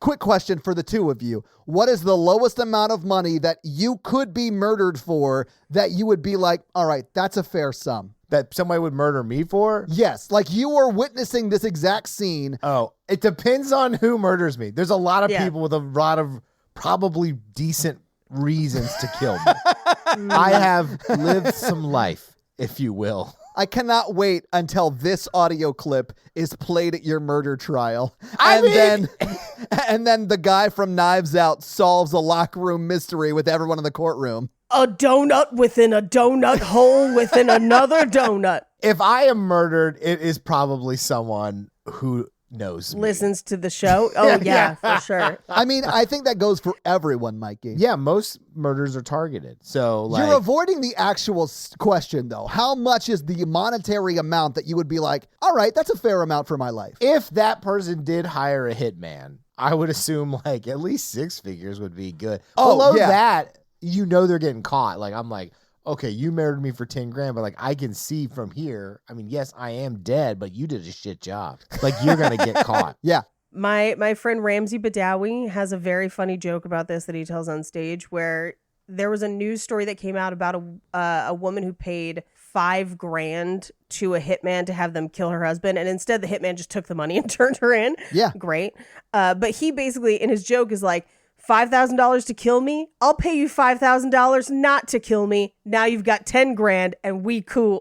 And I'm like, yeah, you got to make it enough that like I couldn't. Yeah. Counter offer. Yeah. Yeah, no, I'm with you. I think it would have to be 6 figures where I'd be like, man, you could have bought a house with that. You must have really cared about this. Exactly. At least a down payment. Yeah. I'd be comfortable with that. But for free? No. That is disrespectful. No. It is disrespectful. Patrick Swayze, I mean, you should never be okay with someone hitmanning you to death. Right. But, I mean, if he had found out that that's what the 80K of that, like, because Carl says that 80K of that 4 million is his. Yeah. If he found out that 80K went to killing, then I think he would be like, well, hey, I mean, it is 1990 and 80K is a lot of money. It is. So, Yeah. I would do a lot for 80K now. Same. like what?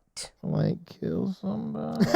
No, dude, 6 figures. I think it depends on who, because I think he would kill me for 8. You shouldn't be killing someone unless you would have to pay capital gains on what they are paying you to do it. Okay. I hear what you're saying. Are you just going to eat them, Mikey? No. So you're a liar? You're not an environmentalist? You don't care about the environment? They're already dead. I can't believe you. But if you're trying to get away with it, like if it's a hitman situation, you shouldn't eat them. That just is a literal trail back to your pantry. No, not necessarily, because that trail is going to end up in the toilet. You know what I'm saying? What? No. Oh, I get to what you're Because saying. you're going to eat them. If I'm a hitman, I wouldn't eat them because it's my job, you know? I don't take pleasure in it. It's business, not personal. Anyway, So Patrick Swayze's like, oh, my friend hitmaned me to death and he's money laundering $4 million. Oh no. So at this point, Carl is going to get the address book for himself because the mice want it and they get what they want. Always. If you give a mouse $4 million and offer to wire it to the Bahamas, they're going to want a milk and cookie to go with it. Yeah. I read that book. And another small, tiny code book because they've run out of space. Right. Yes. There's like 8 pages in that thing. There's just one number on each page. It's like it holds one code at a time. Anyway, we cut to Demi Moore, who's gone to the police, and they're just like, sure, Willie Lopez, let me check on that. And instead they find that Oda, Whoopi Goldberg's character, has a pretty lengthy record. Yeah. It looks like she's the con man. And Yeah, I mean, she was busted for like fraud, creating fake IDs, and all that stuff. So she is a con woman. She's just not conning in this specific situation. Right. And the guy who shows her record is that McCallahan. I love that guy. Also in Dodgeball. He is in Dodgeball. Yeah, I honestly love that detective, after this specific case, was like, I got to get out of this business. Listen, I'm moving to LA and I'm starting a record label and I'm hiring Ryan Reynolds. That's right. And then I'm going to produce Anna Faris's new album. You guys don't keep up with Obscure Sports Quarterly? How about obscure Just Friends movie references? I know. I love that actor, though. He is great. Stephen Root, I believe It his is name? Stephen Root, yeah. Yes. I don't know why, but him yelling, Daddy wanna fish at Ryan Reynolds makes me laugh every time. Very funny. So dumb. So Carl goes to the apartment while she's at the police. He gets the tiny mouse codes. He enters it in. The code works. He transfers money and he calls the mob connection he has for that money. They tell him that they're going to transfer it tomorrow at 3:55 to a bank in Nassau, the Bahamas. Yeah. And he's like, great, there won't be any more problems about this. Meanwhile, Sam is watching. So we cut to the apartment and Demi Moore's character, Molly, is playing with that penny they found in a jar. And he's trying to warn her and tell her what's up. She can't hear him. But Carl comes over and he's like, don't open it. He's a murderer. But Carl's like, I've been thinking about you all day. Girl, like your legs tired because you've been running through my mind all day. And this is 1990, so she was like, oh my God, I've never heard that before. What? It's new. But he's like, I won't stay long, but like, can I come in? So they have coffee and he asks her for more cream and he just dumps the coffee on himself so he can be like, I guess I have to take my shirt off. Have you ever been so confident with your body, Mikey, that you have poured hot, scalding coffee on your shirt so you could take it off in front of a woman and then just sit there and talk to her? Absolutely. Oh, okay. Wild. All right. I guess I'm the weird one for never doing that. No, it struck me as very strange because here's the thing. I have a lot of male friends, and if one of them just like whipped off a shirt and was like, no, we're having this conversation shirtless now, I'd be like, you should get another shirt. This is strange. Especially if like no one else is around. I've done that at the pool. Now, Mikey, at the pool, it's like a public place. That's different. Yeah. Yeah, like if someone came into your house and poured coffee on themselves and then took their shirt off and was like, let's just continue this casual conversation. He's like, it'll air dry. What? Also, do you need some ointment for the 3rd-degree burns on your chest from pouring scalding hot tea on yourself? Nah, you I'm moron? just going to sue McDonald's. Thanks for making this a cold brew. That lady really did get burned, though. Like, severely burned. Like, wild burns. And she got a lot of money because they knew their coffee was too hot. They kept it too hot so people wouldn't drink so much of it. Yeah, but then they mounted that smear campaign against her to make people discredit her case. That actually is, all of that is true, yes. Anyway, dude, Patrick Swayze's been dead for what, a week?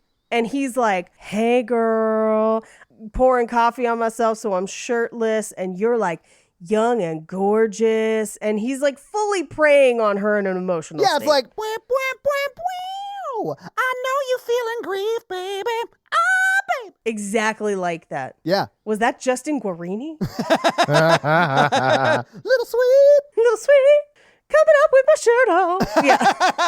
I poured some tea on myself. Anyway, Patrick Swayze knocks over the photo of them, which Yeah. is the first time that he gets emotional enough to move something. Yeah. But that distracts Demi Moore enough to be like, it's too soon. You've been great, but I need you to leave. And he's like, oh, yeah, we'll do dinner tomorrow, though, right? And she agrees. She's like, yes, that's fine. We can talk about it tomorrow or whatever. But she fully would have done it if that picture hadn't fallen over. No, I don't think so. I think he was taking advantage of her in an emotional state, and she might have done it and probably regretted it. Yes, I think that's exactly what I think would have happened, Paige. I honestly think it would have ruined any chance for her and Carl to have a relationship. Like, if Carl was a decent dude. Because I do think she would be sad about it later on. Here's the flip side. If Carl was not a murderer. Carl! Right. Okay. If Carl wasn't a murderer. Okay. If Carl wasn't a murderer, if he's not involved, if he's just the friend, I could absolutely see them falling into a thing and dating for a while and then breaking up because they felt like it wasn't healthy and it was a trauma bond. Yeah, I can see that. But I do think she just is in so much grief. Yeah. And she is like just longing for a connection of any kind that she would have done it and felt terrible about it. Yeah. I think she would have felt bad about it. I don't know that she could have gotten through it, where I feel like she would have started and then started crying and been like, I know this is a sorry, bruh. Anyway, Patrick Swayze goes down to the train tracks and jumps through a couple trains to find that one train ghost. And he's like, you can move things. I need you to teach me how to do it. And so they go to like an empty train station, and we get like a little kind of like a 10-minute montage of him being like, you have to take all of the emotion and feelings that you have and push items. Yeah. Kind of with your mind, not your body. And Patrick Swayze gets pretty good at it pretty quick. Yeah. I mean, he kicks a can or whatever, and then he like uses 2 fingers to like push the shoe in a or come whatever. hither motion Yeah. to be like, Yeah. hey, shoe, you better come, shoe. Listen, I get it. You're Okay. a ghost. Your girlfriend misses you. There's only one way you can make her happy. Like, I get it. Here's what I couldn't, and tell me if you think this is crazy. No, I definitely think he was ghost finger banging her. Yes. Oh, yeah, for sure. But like, no, that's not the question. The question is, so we see him later on, like, push people where they can feel him. He fully beats people up, Paige. He beats people up, he pokes people, they can feel him, but then he holds her hand and she can't feel it. And there's a part of me that's like, does it only work when you're forcing things away from you?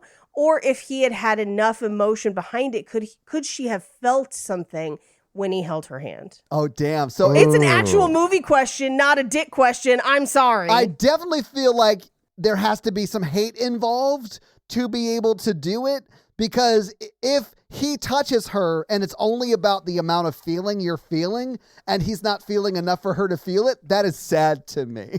I Right? think it was more like you didn't have a body, right? You're not listening to the creepy dude from the subway. Like, you have to like think. You can't think a hold hand, but you can think of like, let's lift this penny or let's push a guy. Okay. You can't. It seems inconsistent as rules for me. I do love that we are breaking down the feasibility of this ghost being able to move. Yeah, we gotta be shit. like, hey, facts. We have to break down the facts of how ghosts work. I think that's fair. And every movie presents Yeah. it differently, and we should honor the rules they set up. So yeah, Paige, I do have that question too now. Yeah. Because I want to know. Could he conjure up enough emotion to touch her boobs? Okay. Ooh, Demi, Okay. your shirt is haunted. With some boobs, Mikey. I thought you meant ghost nipples. You know that common Halloween phrase? Is ghost nipples where you just can't see them and it's just a blank slate? It's the literally light colored ones. Have you guys ever heard that term? The ones that have dried out in the sun, so they're just crumbly?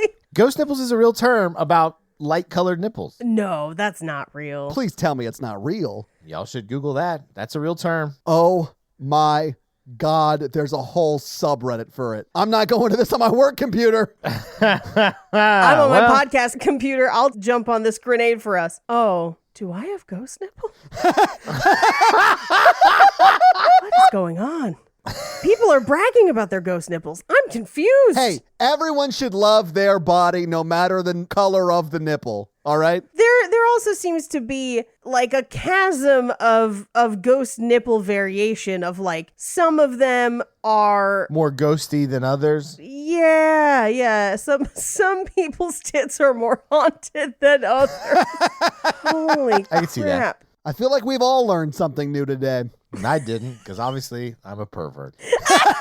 Oh, yeah, that's right, Mikey. You're the one that told us about your ghost nipple obsession. It's not an obsession. I knew they existed. Obsession, fetish, it's fine. Whatever you're into, Mikey, I support it. No. He just walks into dates like, did you hear that?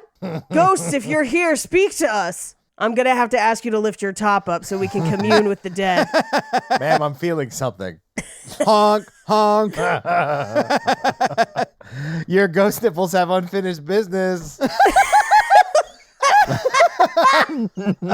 All right, this episode is done. This is insane. And then I tell him, I'm like, you could take the love with you. When you like call them an Uber, listen, See baby, you later.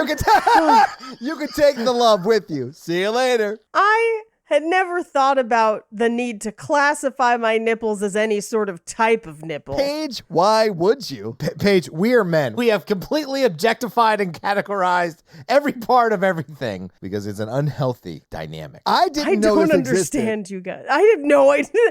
Never heard of this. I've always known. Hold on. I knew this before the internet, I think. Wow. Paige is holding up her phone and she is asking, I'm assuming, Jake, Yes. if she has ghost nipples. Correct. Oh, I anxiously await for this. Oh. I feel like he's going to wonder what they are. Or maybe he's going to be like, yes, that's why we're together. Confused. He's like, I love your boobs. Ugh. If I had to put money on the response we would get, something along the lines of loving my boobs is probably going to be it. Yep, because he is the perfect man. He's great. Yeah. Love him a lot. So it do was I. his birthday this past week. I know. And our anniversary. Boom, double trouble. I made Nailed it. him a German chocolate cream cheese frosting dump cake situation. I'm that sorry. He says is very delicious. A dump cake? It's where you put everything just kind of in a thing and then bake it. Oh, I thought it was when you sat on it and took a fart. We should move on. I mean, it's not our wedding night. I hate both of you so much. Oh, he read the message. Hell yeah. He's like, is this a trick question? He says, they don't taste like the ghost nipples I've had in my mouth in the past. And I said, which taste like, question mark, mothballs, oddly. Oh, what does that even mean? I think he's implying that he has had boob relations with a ghost. Oh, that makes sense. Yeah, that checks out. Or sheets. I would guess it would be mothballs or sheets. My brain is broken about the ghost nipples. Anyway, so he practices moving things. He manages to do it. He goes to find Whoopi Goldberg, and she can hear everybody. So she's actually like a practicing psychic now. Yeah, I got the impression that she actually was conning people before Sam. Yes. And then Sam like opened the portal in her mind so she could hear everyone, right? Right. This is also where we get somebody like takes over her body, and then when you come out of that, you're kind of out of it for a little bit. Yeah, you're tired. So he basically is like, like they're going to come to kill you. I came to warn you. And she has everyone get out except somebody walks in, and it's Willie, Prospect Place Willie. Yeah. And so she runs, and he basically helps save her. And he's like, all right, I've got a plan, but we're going to need your fake IDs. And then I'll never bother you again. I promise. But like, help me out with this plan. So this is a plan that could only work at a time before the internet. Yeah. Because they have Whoopi Goldberg come in and create a new signature card, which is her ID for the bank, right? Yeah. They don't require any identification to do this. Well, I mean, they require an ID, but her ID is fake. Right. Her ID is fake. They don't test if it's fake. And she has the account number. That's it. Yeah. So then they go upstairs, they get a cashier's check for all that money. She uses her fake ID again. And as they're kind of finishing up the transaction, Molly shows up to sign some papers regarding Sam's death. Yeah. So, and I'm assuming he just left all his money to her. Or like life insurance. I mean, he also worked at Yeah. that bank, so it could be like any number of things, really. Yeah. So they make their way into the elevator. They get back out onto the street before Molly can talk to her. But Molly does approach one of the other bankers and is like, was that woman Oda Mae, whatever? And he's like, no, that was Rita Miller. And she was like, oh, never mind then. So on the street, they pass a group of nuns that have, I believe it's a homeless shelter. Yeah, it is. And they give them the check, even though she doesn't want to, but she does. Man, that scene of them turning over is so funny to me because she is just like arguing with Patrick Stewart, who's like, or Swayze, shit, who's there, and her like squeezing onto it while the nun's trying to pull it away. I laugh every time. It's so funny. $4 million is still a lot of money. I mean, yeah, and today would be like a little over $9 million. And when the nun checks and sees how much it is and passes out, I was like, I'd pass out too. Yeah. Honestly, if someone handed me a $9 million check today and it was already signed, it was like cash in my hand, I would no longer be a nun. I would be a rich white woman. I would make a movie called Kicking the Habit about me leaving the church. That's all I'm saying. If you gave me $9 million, hell yeah, I'm no longer a nun. I'd spend 5 of it on Kicking the Habit and 4 of it on marketing Kicking the Habit. Hell yeah. See, I'm too much of an extremist. So if I like joined up the Catholic Church priesthood nunnery thing, the priesthood, right? I'd have to go all the way. Like I'd be like, look, I need to go to exorcism school because like I don't want to do some boring shit. I want to. We gotta do that fucking movie on Horror Virgin because it looks so wild. Listen, I gotta go to exorcism school. That's where I got my degree in holding people down and shouting scripture into their faces. Anyway, so she gives it to the nuns outside because then they can't trace it to her. So she leaves. We cut to Sam goes to the office because in the office, Carl is trying to withdraw that money and it's just gone. And he's freaking the fuck out. He's like typing it into all the different computers. He can't find it. None of the computers work. And he finally, everyone is left and he's going through all of the files and he pushes the chair behind him. Yeah. Sam pushes the chair behind him. And at this point, it takes him out of the scene. It does like a ghost haunting. Yeah. I like that the director changed the point of view to like a horror movie kind of format. He does. Yeah, a little bit. Because he like, Carl turns the computer off. And then Sam turns it back on and just types in murderer. And then he's like, who's doing that? And it's Sam. Sam. I really wanted him just to type like, fuck you or something like just really aggressive. I would have been here for that. Yep. He could have blamed anybody, which would have been really funny. Who is it? Walt Disney. My name is Abraham Lincoln. And I've come to murder you. To settle the 4-score. I'm here to settle the 4-score. I think that's a line from Abraham Lincoln Vampire Hunter. That sounds about right. Anyway, he throws the computer off the desk. He goes to Molly's place. And he's like, hey, I gotta ask you about something. You thought Sam was here, but like, maybe you were right. I don't know. Like crazy things happen. And she's like, hey, you seem like you're a little unhinged. Yeah. And he's like, yeah. And she mentions that she saw Rita Miller, a.k.a. Whoopi Goldberg, at the bank. And he's like, what? And she's like, yeah, it said she closed an account. And he was like, I gotta go. I'll be back at 11. Okay, bye. I do love that, like, he fully has a conversation with Sam in this scene. He's like, I'll kill her. I'll come back at 11 and I'll kill her. He's like saying that loudly in the kitchen. And she is like... In an open concept apartment. Exactly. And she is like, I don't know, 4 feet away from him while he's yelling this at Sam. And she comes back like, is everything okay? Like, no, it's not. No. Anyway, this is where Sam knows that he has to get to Whoopi Goldberg because that's where Carl is headed next. So he gets over to their house just in time to kind of tip them off before Carl and Willie burst through the door to murder all of them. Yeah. And interrupt Arsenio. Like, come on, guys. Who doesn't love Arsenio? Honestly, I've opened for Arsenio and he's super cool. I mean, he seems nice. I remember his show from when I was a kid. He, for a while, I don't know if he's still doing it, but for like 2 straight years, only had female openers and features. And every town he went to, like whatever city he was doing a show in, he would ask them like, who are your 2 best female comics? And then that's who would open. So that's how I like ended up opening for him one time. Damn, that's awesome. And he did it because he's like, people don't realize there's a lot, like people are always saying women aren't funny, but there's a lot of funny women out there. So like every city I've been to, they found people and no one's ever let me down yet. And so I was just like, cool. But he was super nice to us. He was really great. If you want to watch a really funny stand-up special that is a woman stand-up, Taylor Tomlinson's stand-up special. She was the feature. I was the opener. No shit. Yeah. That stand-up special page, next level hilarious. It's very, very, very funny. She's extremely talented. Yeah. Yes. But she was the feature. I was the opener for That's that awesome. show. Natalie and I watched that last night and laughed like the whole time. It was so great. Very, very talented. From San Diego. She's a very smart comic, which I appreciate. Mm-hmm. So he leaves. He goes, grabs Willie.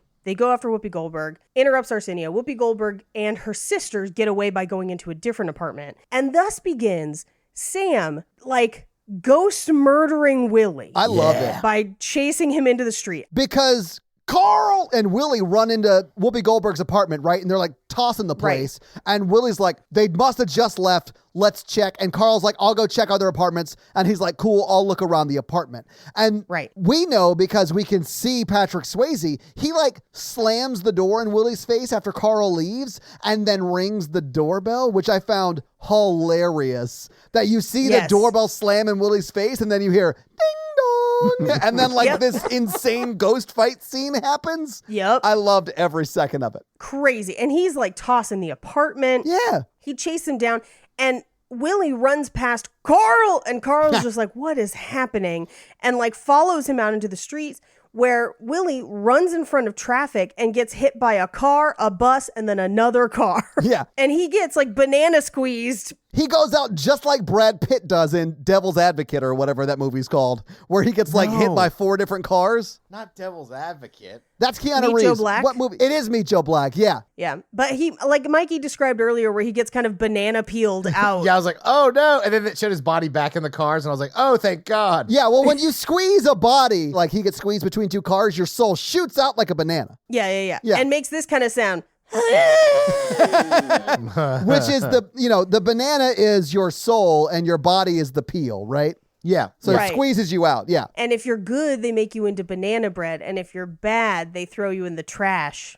And by they, she means the shadows that literally appear and pull Willie to hell. But this is the time where they look good. Yes, because it literally looks like the shadows in the scene around kind of like just pick up and become sentient and kind of drag him off. It's cool. Very cool looking. It looks good, yeah. It holds up. This one holds up. Yeah, the next one looks ridiculous. Right. So we cut to Molly's apartment where he's already kind of talked Whoopi Goldberg into going because they have to warn her. They know that that's where Carl is going next. Yeah. And so they try to get into the apartment. They can't because she's like, you're a con artist. And so they do the thing of like, here are things that, who would know this? And then we're going to put a penny under the door and make it levitate. And so then she's like, oh my God, it is you. This is crazy. So she opens the door and they kind of explain like, hey, Carl's been laundering money. He's going to try and kill you. We got to like wait to fight him here, essentially. Yeah. And at this point, Patrick Swayze is like, I would give anything to touch her once more. And Whoopi Goldberg's like, focus. All right. You can get in this body and touch your girlfriend.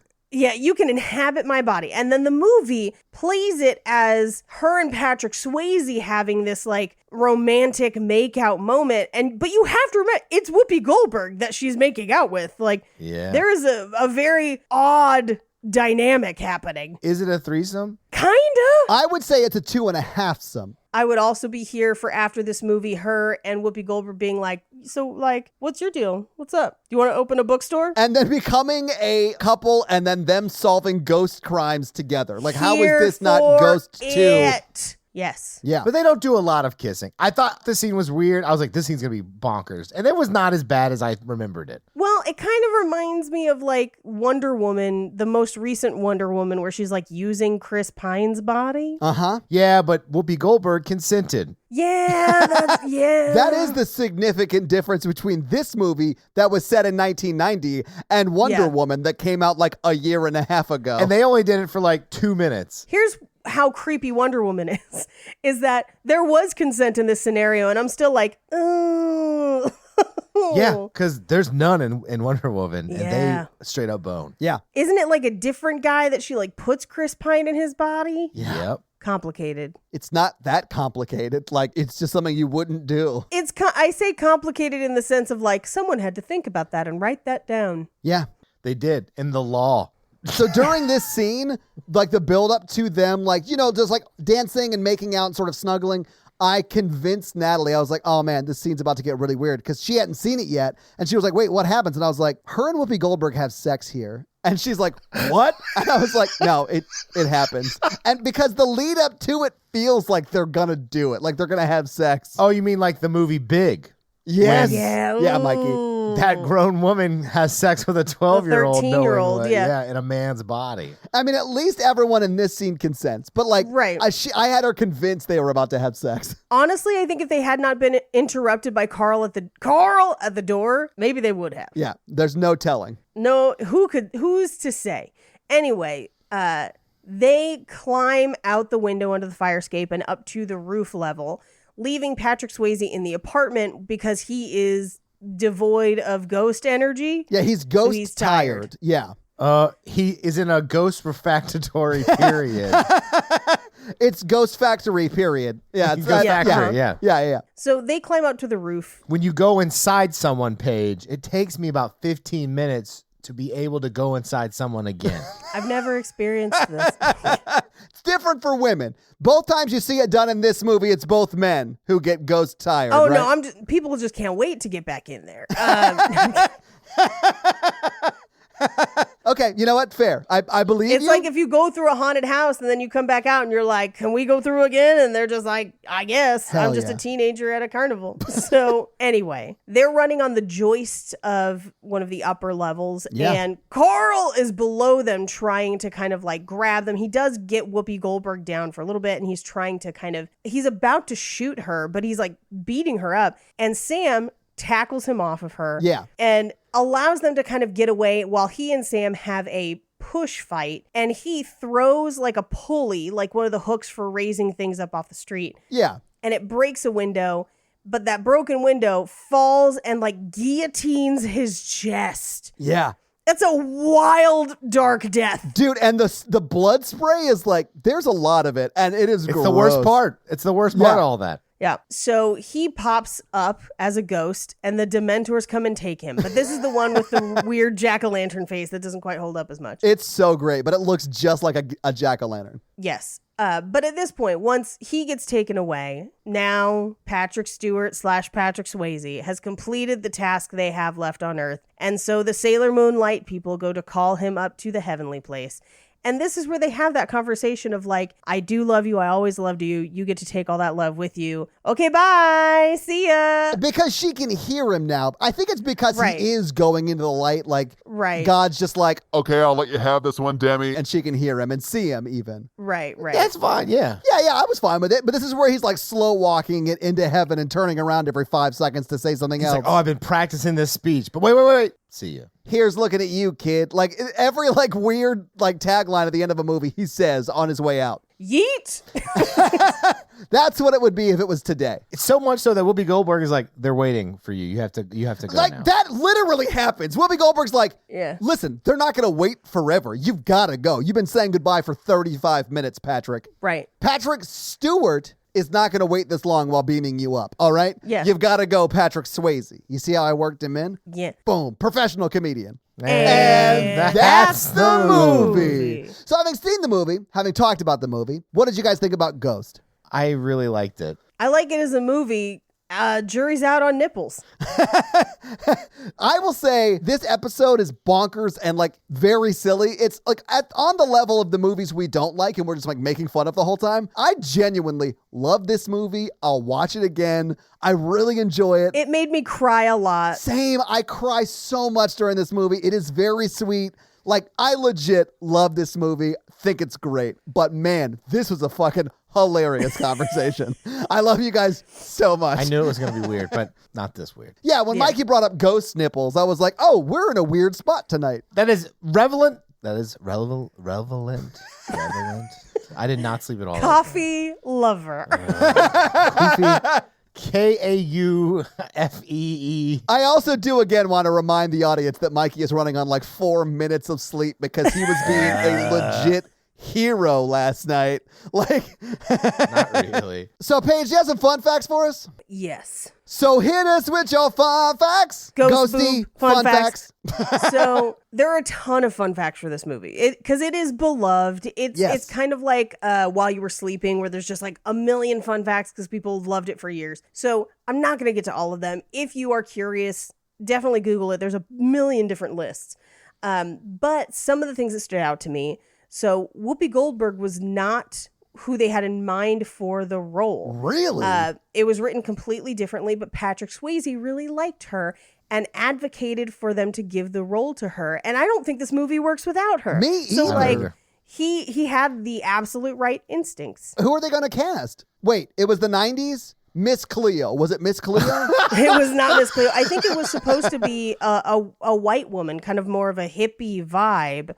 I mean, that probably would have been fine, but Whoopi Goldberg's It amazing. was originally written for Miss Frizzle from the Magic School Bus. I mean, basically, originally she was supposed to be actually psychic, not conning people. That's boring. I feel like she does become psychic in this movie because before I feel like she was conning people. Right. In the original script, she was psychic the whole time.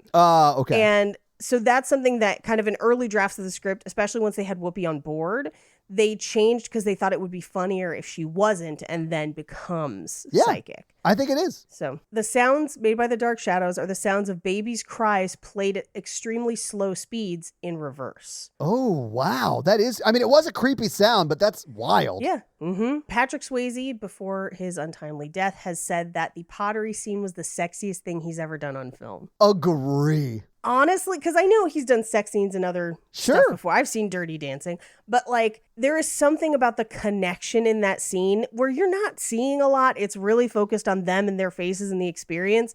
It's very effective, even though it doesn't show a ton. And I actually really like it. I think it is extremely sexy. Good job. Yeah. He also says that this is one of the hardest roles he ever had to play in his career. Wow. Okay. He does a lot of acting in this movie. He does. And he's great in it. Like, could you cast somebody else? Maybe, but he does a good job. Like, I didn't sit there thinking who else should do this.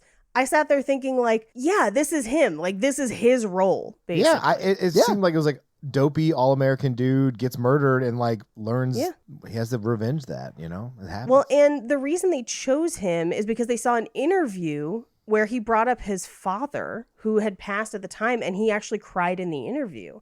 And they were like, a kind of bigger, hulkier guy who's in touch with his emotions is kind of perfect for this role because he has this very, let's call it traditionally stereotypical masculine vibe of I have to protect her, but also he truly loves her and connects with her on an emotional level. And I do think that definitely works in the movie. The pot in the pottery scene was not supposed to fall apart, but it did. And then they just kept going with the scene. I mean, it works for the scene. Like, it works really well. It was hot. Demi Moore was given the part because she could cry on cue. and she's also good in the movie. Like, She cries a lot in the film. Yeah. Yes. Yeah.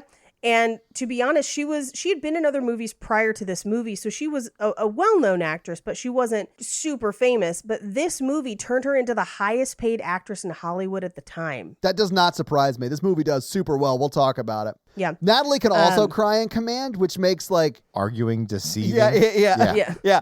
I mean, I don't think she's ever done it like in an argument or whatever, but like, But there's no way for you to know. right? Yeah. I watched, obviously I watched the movie on Netflix that she was in, the Patsy and Loretta movie, and she has like a close-up crying at Patsy Cline's casket, like it's just her in the casket crying, and I was like, I've seen that face before. I know what you're doing there. When they were filming the scene where he chases Willie down after being shot, it was extremely cold.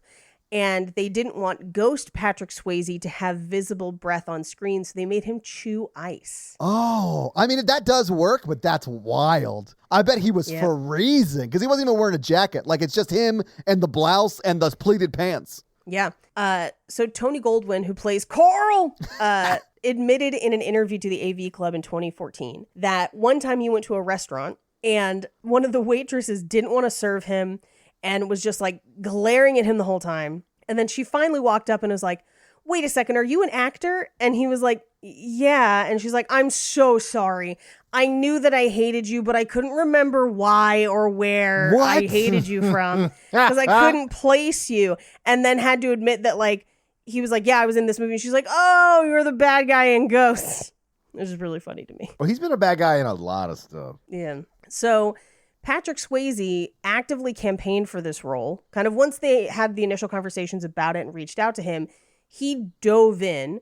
And he has explained in interviews that he wanted to do it because he had just come off Roadhouse and Next of Kin, and he didn't want to just be an action actor. He wanted to do something different, which this is a very different movie, and I do really like it. Yeah, I mean, there's a little bit of action in it, but it's really way more emotional than action.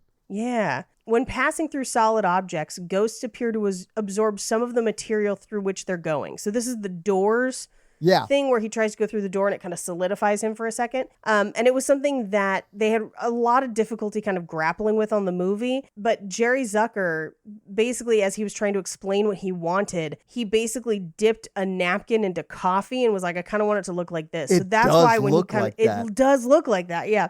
Okay. Because when he touches the door, you can see his arms start to like turn into more solid or whatever. It like goes up his sleeve. Like it's done really well for 1990. It's great. Yeah. And the screenwriter didn't like the idea of the dark spirits having faces and hands. So that's why only that one has them. He wanted them to just look like shadows come to life, which is the most effective ones do. Yeah, those are the ones that work really well. Yeah, it's that one with the weird smiley face. Yeah. Why do they have a jack-o'-lantern on one of them? Because if you do what you love, you'll never work a day in your life. That guy is so jazzed to be taking people to hell. I'm going to end on this one. Okay. Because I think it's going to prompt a bit of a reaction. It took several months for director Jerry Zucker and the writer of the movie, Bruce Joel Rubin, to come up with Sam's last line in the film. What are you saying? So much. His last line is, see ya. See you later. And they've admitted this in like interviews where they were like, yeah, we really struggled with that one. And I was like, you could have left it at the line before it where you take all that love with you. Yes, it was a beautiful line. See ya, quote unquote, is a hat on a hat. Like you have said the perfect last words. It's amazing. The love, you take it with you. You can't beat that. Yeah, those are your fun facts. Well, thank you for those amazing fun facts, Paige. Let's talk some box office. This movie, Ghost, came out in 1990. What do you think the production budget was for Ghost? $15 million. I'm going to say $6 million. Okay. It's a little bit more than that, guys. It was $22 million. Yikes, okay. Which, I mean, it was 1990, so if you adjust for inflation, that's actually quite a bit more. It's almost $50 million. It's $49.9 million. But you've got some pretty gnarly, awesome special effects for that time period. Right. You've got some pretty big-ish name people. So, like, I can see why it was that expensive. Yeah, of course. All right. The movie premiered on July 13th, 1990. It was number 2 in the theaters. It was beat by a movie that Demi Moore's husband was in, Die Hard 2, although I'm not sure they were married at the time. Die Harder. No. Die Hard 2. That's what it's called. It's just Die Hard 2, Mikey. Excuse me. If you look at this text right here. It does say Die Harder on that goddamn poster. You're right, Mikey.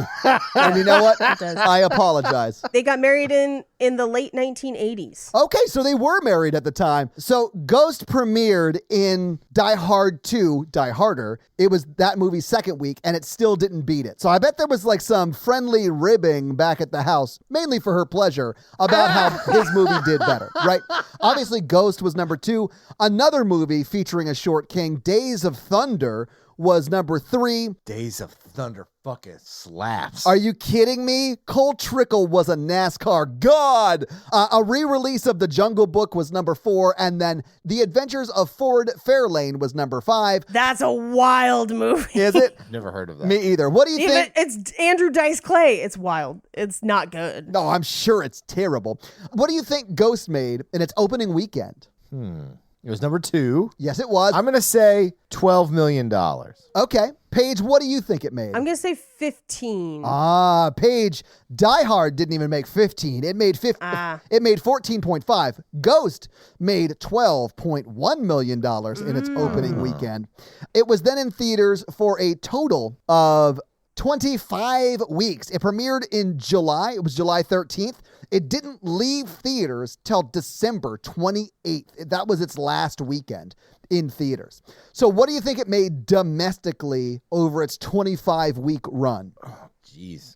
78 million. Okay. I'm going to say 82. All right, guys. Are you ready? 154 something. It made $217.6 million. It like made a shitload of money. Although it made more overseas. It made $299.9 million overseas. So it's a total of $517.5 million. And if you adjust for inflation, guys, this movie made over $1 billion. It's $1.175 billion. And that's again if you adjust for inflation. 1990s dollars, it made $517 million, which Demi Moore brought up at the dinner table when Die Hard only brought in $219.8 million in the box office. Whew. I'm not saying that's the reason they got divorced, but I am saying John McClane might not have handled his wife making more money than him well. He seems like the type. They didn't get divorced for many years after that. That's fair. But that is your box office. So, Mikey, you want to hit him with that romance scale? Yeah. The romance scale is a scale of 1 to 10 of how romantic we found the film when we watched it today. Paige. I do find this pretty romantic. I'm going to give this a 5. Shit, I was going to give it a 5. You got to stop picking my numbers, Paige. Guys, I was going to give it like a 7. Nice. Okay.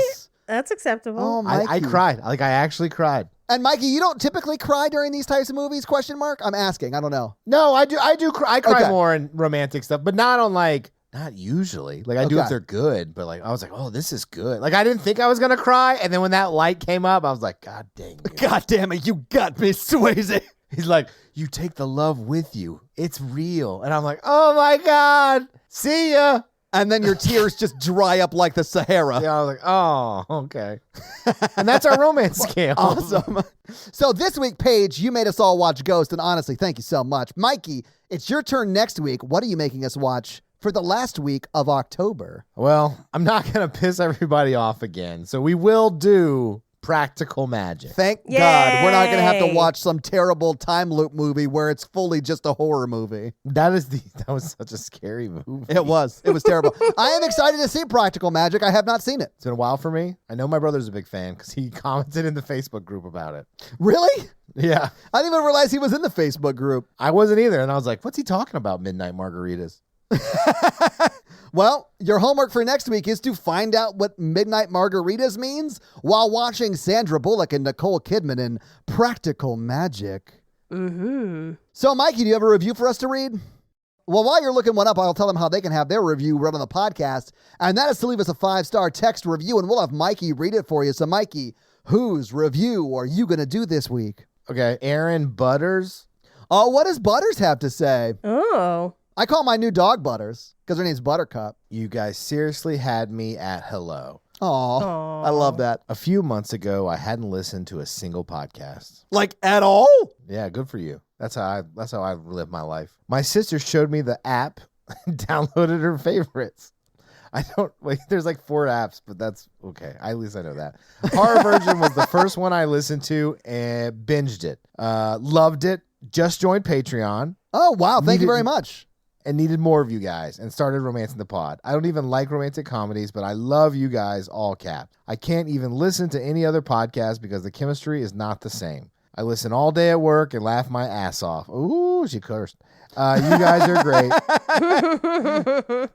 P.S. Paige, I just started Cult Podcast 2, 5 stars. Hell yeah. Everyone, if you haven't thank listened to you. Cult Podcast, you should go listen. Well, Aaron Butters, thank you so much for that awesome 5-star review. We really, really appreciate it. So, yeah, guys, if you like this power throuple that we have here on this podcast, make sure to check out our other podcast, The Horror Virgin. And that is the only other podcast that Mikey and I are on. But Paige gets around, and she is on 2 other podcasts, Black Card Rehab and Cult Podcast. So guys, definitely check out those because they're amazing. If you want to follow us on social, we are at Romancing the Pod Show Yes. on Instagram, and we are at something else on Twitter who I just have never taken the time to learn it. It's just Romancing Pod Show because they have a character limit and it's show SHO like Showtime. So guys, check that out as well. And if you want to follow us all individually, Paige is at Rampage Wesley everywhere, including TikTok, except for Twitter, where she is at Paige Wesley. Mikey is at MRandolph24, and I am at Todd J. Awesome everywhere. And guys, we got a P.O. box. So if you want to send us some love letters or whatever you might send to a P.O. box, it's actually not a P.O. box. It's like a regular street address. It's pretty awesome.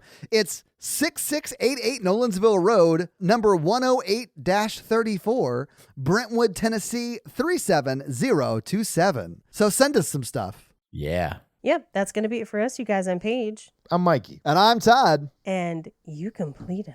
Ghost dickpletion. At least we didn't talk about what having sex with a ghost was like we did that one episode, and I'm really glad that we didn't do that. But also, do you know why you can't get pregnant from a vampire page? No. Because they have to have permission to come inside. God damn it. I hate this so much. Bye! Dad jokes that have nothing to do with the movie, but Todd still loves nerds. It's Halloween. Whatever. Ghosts. Boobs!